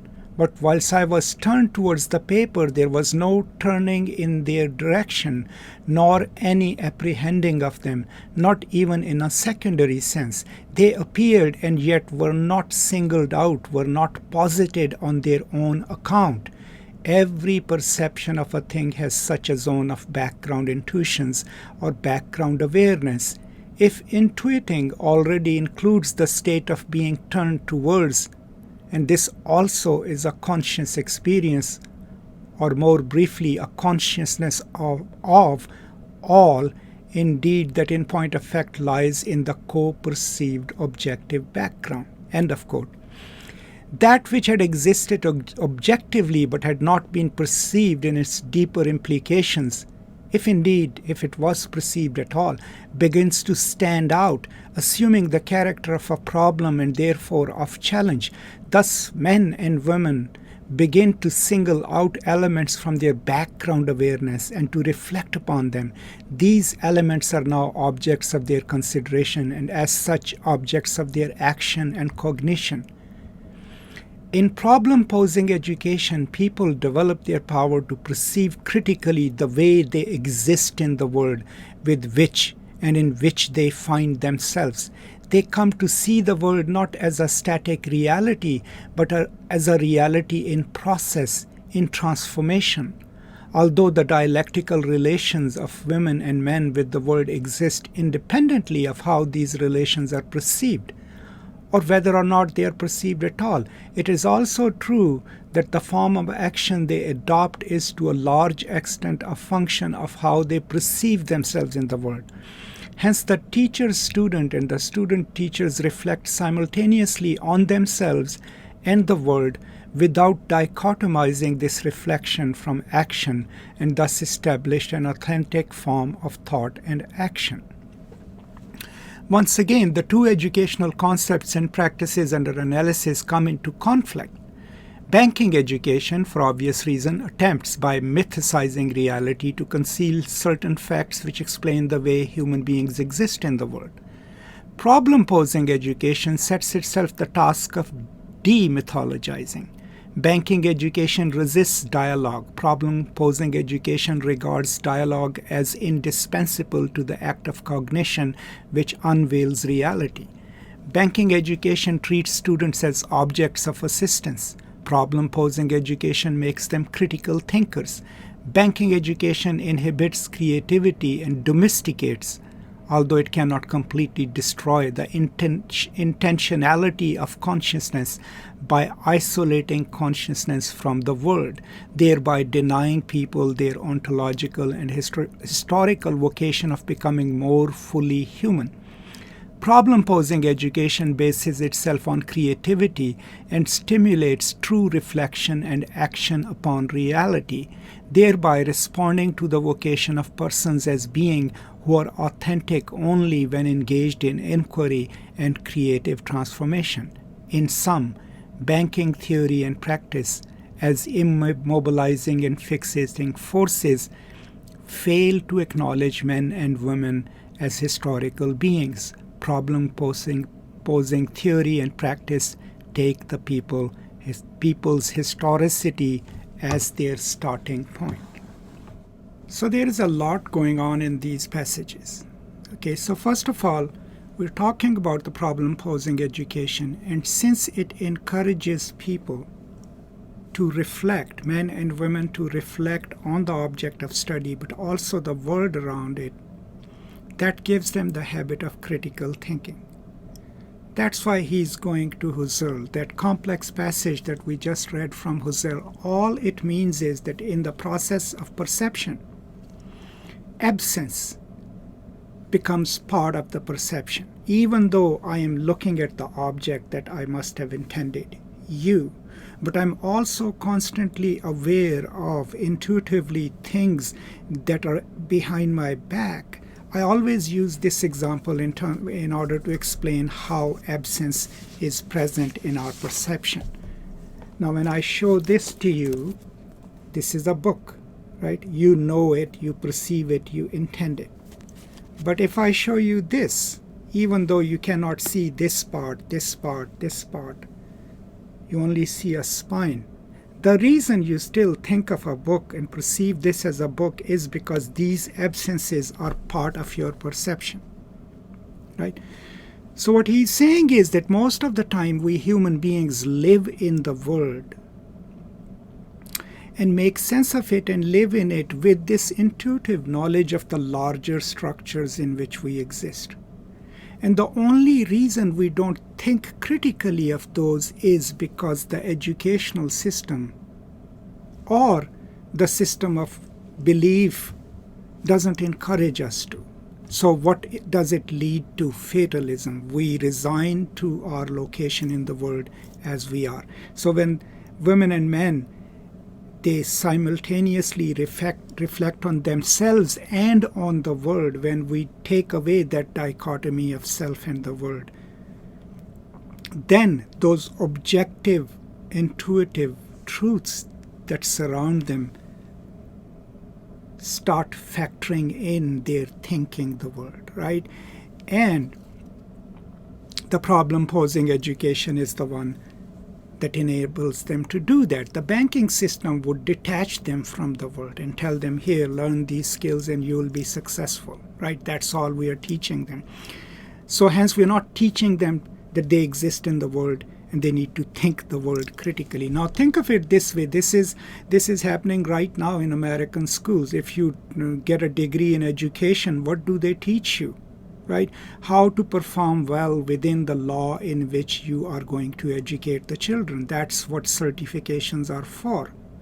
No one is teaching you as a future educator to think critically of the system in which you will be practicing. And if you don't think critically of the system in which you will be practicing, you will take it to be established immutable, right? That's the point that he's trying to make. Now, what else he's trying to so with the problem-posing education, because they are being encouraged and they are learning to think of their place in the world and think of the world critically, then they will start thinking of the objective reality in which they are surrounded. They will start looking at the inequalities, the injustices. They will stop thinking that they have a certain place in the world because it's their own fault or because that's how the world is, but they will start questioning the injustices of that. That is what he's talking about. And then he gives us, this a kind of a tabulated comparison of the banking system. So first of all, what he says is that the banking system mythologizes reality.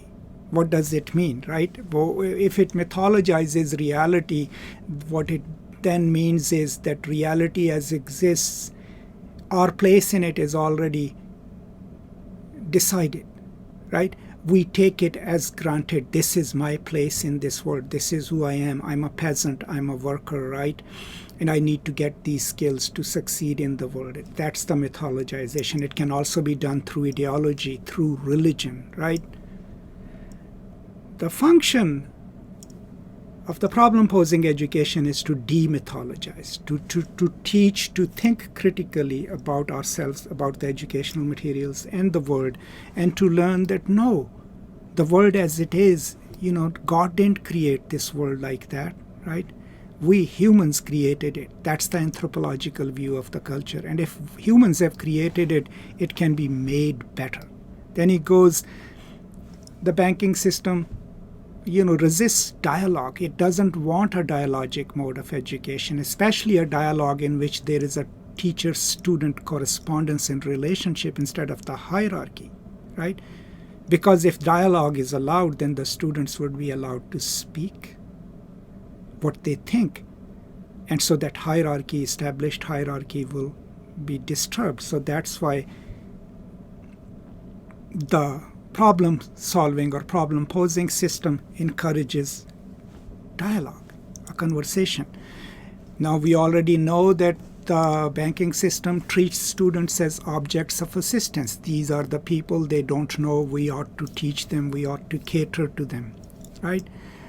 And in that case, they still remain passive, right?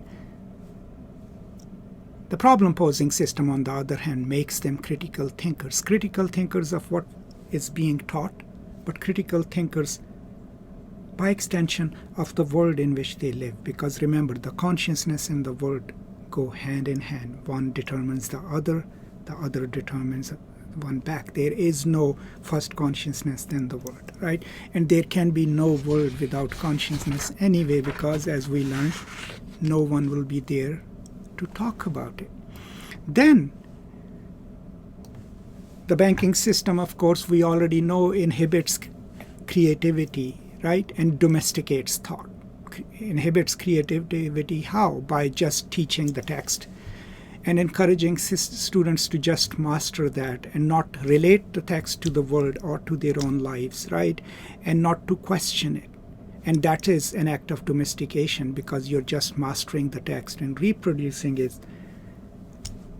The problem-posing education, according to what we just read, bases itself on creativity and stimulates true reflection and action upon reality, because it is encouraging people to think critical of themselves, of the materials, and of the reality. They then start believing that reality is not immutable, it is not ossified, it is not etched on stone. It can be transformed, and that they have the power to transform it.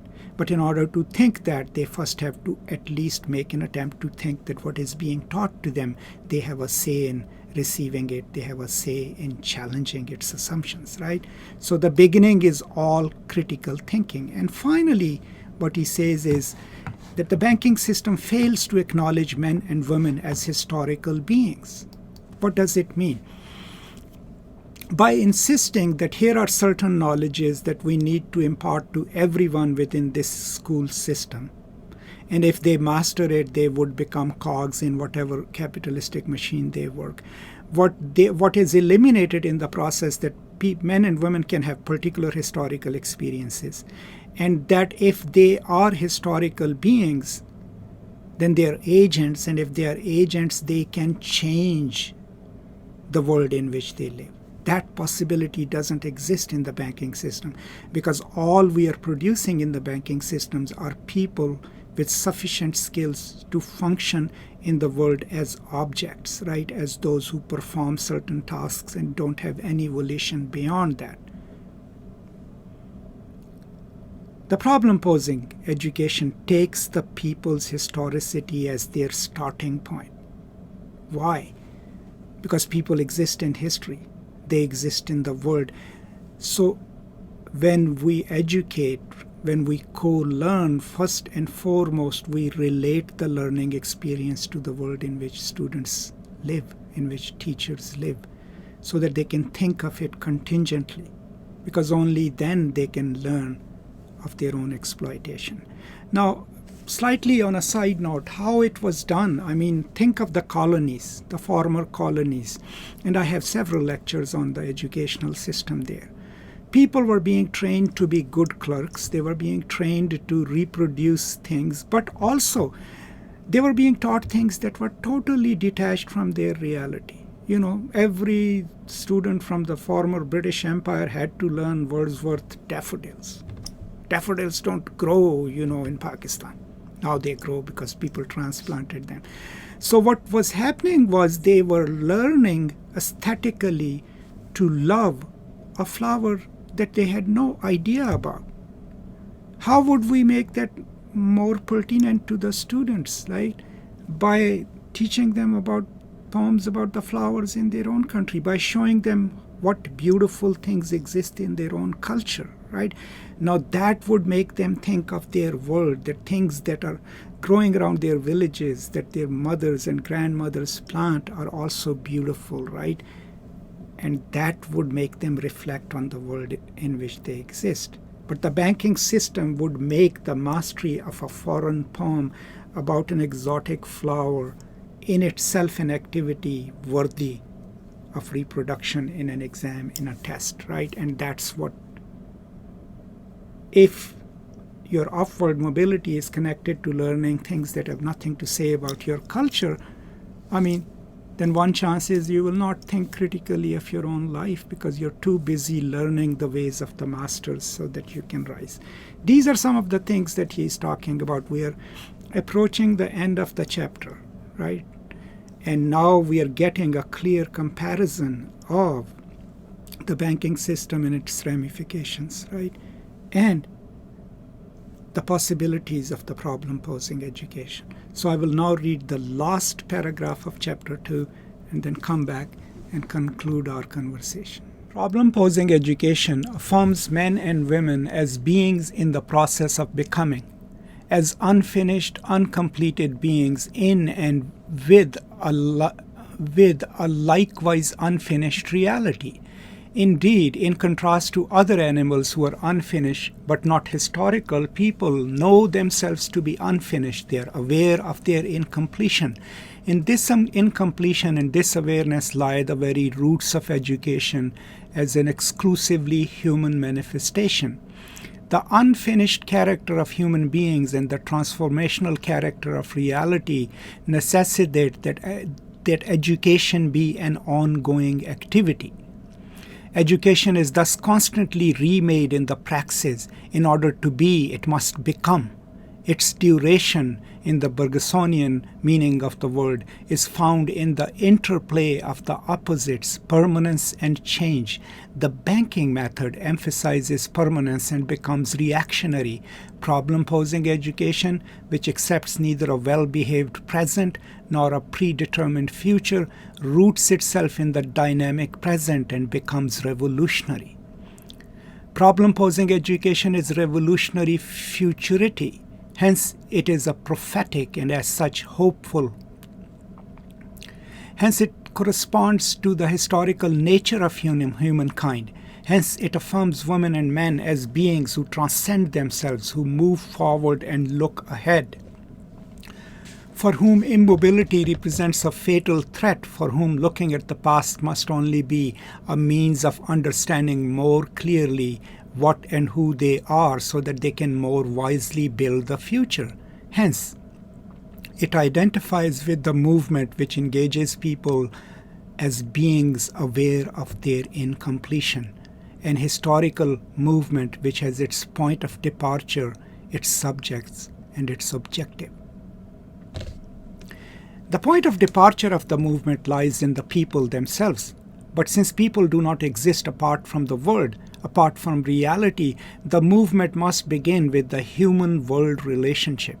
Accordingly, the point of departure must always be with men and women in the here and now, which constitutes the situation within which they are submerged, from which they emerge and in which they intervene. Only by starting from this situation, which determines their perception of it, can they begin to move. To do this authentically, they must perceive their state not as fated and unalterable, but merely as limiting and therefore challenging. So my apologies, this wasn't the last reading. There will be one more reading, but let's talk about what I just read. So let's first clarify a little about what he means by duration, which he's using from Henri Bergson, right? The famous philosopher of time, right, besides other things. According to Bergson, duration is the succession of qualitatively heterogeneous physical states, all melting together in a unity which nonetheless discloses intensive multiplicity and thus is not static. So what the meaning is that the problem-posing education does not imagine either a temporal staticness, right, permanence, or a physical spatial completeness or permanence. Since we exist in time and time is constantly moving, right, we cannot assume that the reality is fixed and all we need to do is learn a little bit. No. We must know that we exist in time, and since we exist in time, as students, as teachers, change is possible in that duration. Time is duration, right? 2 is the question of selfhood. And that's a big question in critical pedagogy. I have a lecture on entity theory versus identity in flux and how it has an impact on teaching. You can watch it later, okay? But what he's trying to say is that the banking system would have us believe that we are complete in ourselves.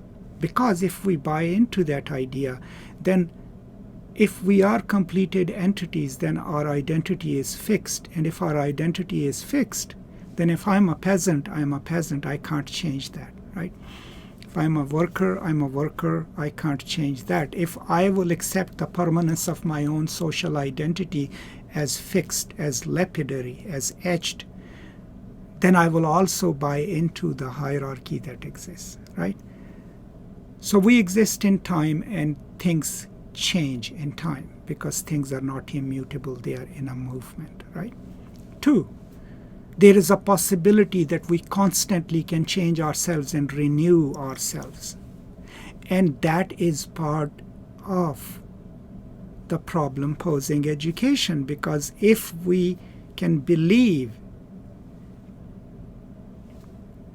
that we can change ourselves, only then critical inquiry can first enable us to think our own location. Then that belief in non-permanence of identity in flux with the possibility of change in time, will then encourage us to change the world around us and change our own place in it.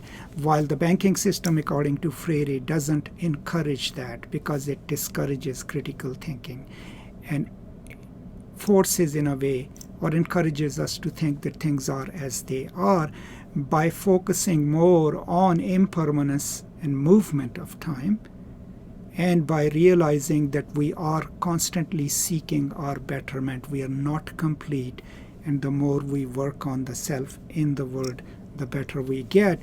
Then we get a kind of pedagogy that enables people to think through the reality in which they exist, try to change it, but also try to change themselves. This is what I understand by this passage and by emphasis on change and the possibility of change in the problem-posing education. Now let's go and read the concluding paragraph, and then I will sum up this conversation, which is already getting a bit too long. Whereas the banking method directly or indirectly reinforces men's fatalistic perception of their situation, The problem-posing method presents this very situation to them as a problem. As the situation becomes the object of their cognition, the naive or magical perception which produced their fatalism gives way to perception which is able to perceive itself even as it perceives reality and can thus be critically objective about that reality. A deepened consciousness of their situation leads people to apprehend that situation as an historical reality susceptible of transformation. Resignation gives way to the drive for transformation and inquiry over which men feel themselves to be in control. If people, as historical beings necessarily engaged with other peoples in a movement of inquiry, did not control that movement, it would be and is a violation of their humanity. Any situation in which some individuals prevent others from engaging in the process of inquiry is one of violence. The means used are not important. To alienate human beings from their own decision-making is to change them into objects. This movement of inquiry must be directed towards humanization, the people's historical vocation. The pursuit of full humanity, however, cannot be carried out in isolation or individualism, but only in fellowship and solidarity. Therefore, it cannot unfold in the antagonistic relations between oppressors and oppressed. No one can be authentically human while he prevents others from being so. Attempting to be more human individualistically leads to having more, egotistically a form of dehumanization. Not that it is not fundamental to have in order to be human. Precisely because it is necessary, some men's having must not be allowed to constitute an obstacle to others' having, must not consolidate the power of the former to crush the latter. Problem-posing education as a humanist and liberating praxis posits as fundamental that the people subjected to domination must fight for their emancipation.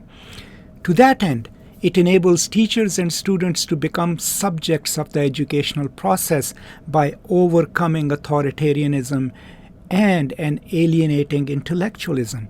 It also enables people to overcome their false perception of reality. The world, no longer something to be described with deceptive words, becomes the object of that transforming action by men and women which results in their humanization. Problem-posing education does not and cannot serve the interests of the oppressor. No oppressive order could permit the oppressed to begin to question why. While only a revolutionary society can carry out this education in systematic terms, the revolutionary leaders need not take full power before they can employ the method. In the revolutionary process, the leaders cannot utilize the banking method as an interim measure justified on grounds of expediency with the intention of later behaving in a genuinely revolutionary fashion. They must be revolutionary, that is to say, dialogical from the outset. So thus, we reach the profound ending of probably the most important chapter in the Pedagogy of the Oppressed. The question still is full realization of one's humanity, right? And what he's trying to say is that in the process of employing problem-posing or problem-solving education, we overcome fatalism. Now, we talked about it. Fatalism can only occur when we buy into our existing situation uncritically as unchanging. That's why there was that emphasis on change and on living in history, right? And that in the process then, the students or those learning then become subjects. They become subjects because they participate in their own education and they are not passive recipients. And we must also protect against authoritarianism, which we already assign to the dominant group, right, who own the banking system. But also there is an instructive term here, alienating intellectualism. That's the discourse of the master. That we as professors, right, as knowing stuff, can also become, and often do, partners in perpetuating the oppressive order by just performing this identity where we top down give our knowledge to our students. They must be participants in their education. And then the most important thing, which he had also previously talked about, is that the problem-posing education is a revolutionary mode of education. But it cannot wait until the revolution has happened, because it has a role to play in creating that revolutionary identity, right? So the leaders of a revolution, first of all, cannot rely on the banking system, but cannot also just keep saying that when we have won, we will start this new system. No. They must be committed to it informally, if not formally, to practice the problem-posing education, right? They can't postpone it to a future yet to come, right? Because they must be committed to this revolutionary and dialogical form from the outset. And there is a reason for it, and the reason is pedagogical. We cannot make people active participants in revolutionary change, in changing the world in which they live and transforming it. We cannot expect them to not become oppressors themselves and hence dehumanize themselves in the process of revolution if they have not taught themselves through a teacher-student relationship in the problem-posing education to learn to express their humanity, to transform the world, right? That is the danger. If we transpose it to a future yet to come, then we'll bring about a revolution that will perpetuate the same order that you've just overthrown. That's the point of problem-posing education. That's the point of critical pedagogy. So we started this chapter 2, with a detailed description of the banking system of education, the main crux of which is that in the banking system of education there is no critical thought. The teacher-student have a hierarchical relationship. Knowledge is passed down to the student. They are passive recipients into which the knowledge is deposited. Then he explains to us what are the dangers of that, right? That it does not allow for critical thought. And if there is no critical thought, people will not think of their own world critically. Then he teaches us that people usually intuitively know the structures within which they exist. The question is to come up with a system of pedagogy that encourages thinking the world, that connects them to the world, right? And then helps them think that world critically. After they've thought of themselves critically, of the materials that are being taught critically, have had a dialogue with the teacher as equals, and thought the world critically, is then they will develop a praxis of liberation. That praxis of liberation from the very start must be committed to the full humanization of every individual in the revolutionary process. From the start, that cannot be delayed until the revolution has happened. So these are some of the things that are included in Chapter 2. I have tried to cover them as best as I can.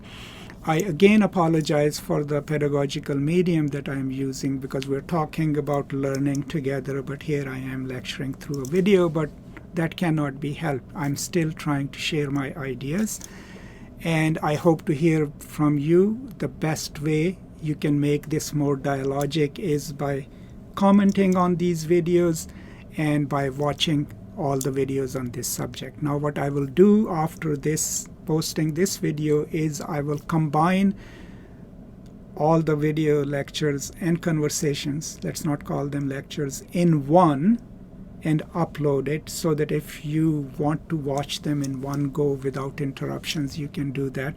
It would be pretty long, but that's my plan. And then maybe I will now start recording chapter 3. I don't have a definite plan, but you will start seeing the videos for chapter 3. I do encourage you to watch them from beginning to the end. And the list would come up, and just click on it and see what if you want to watch them sequentially.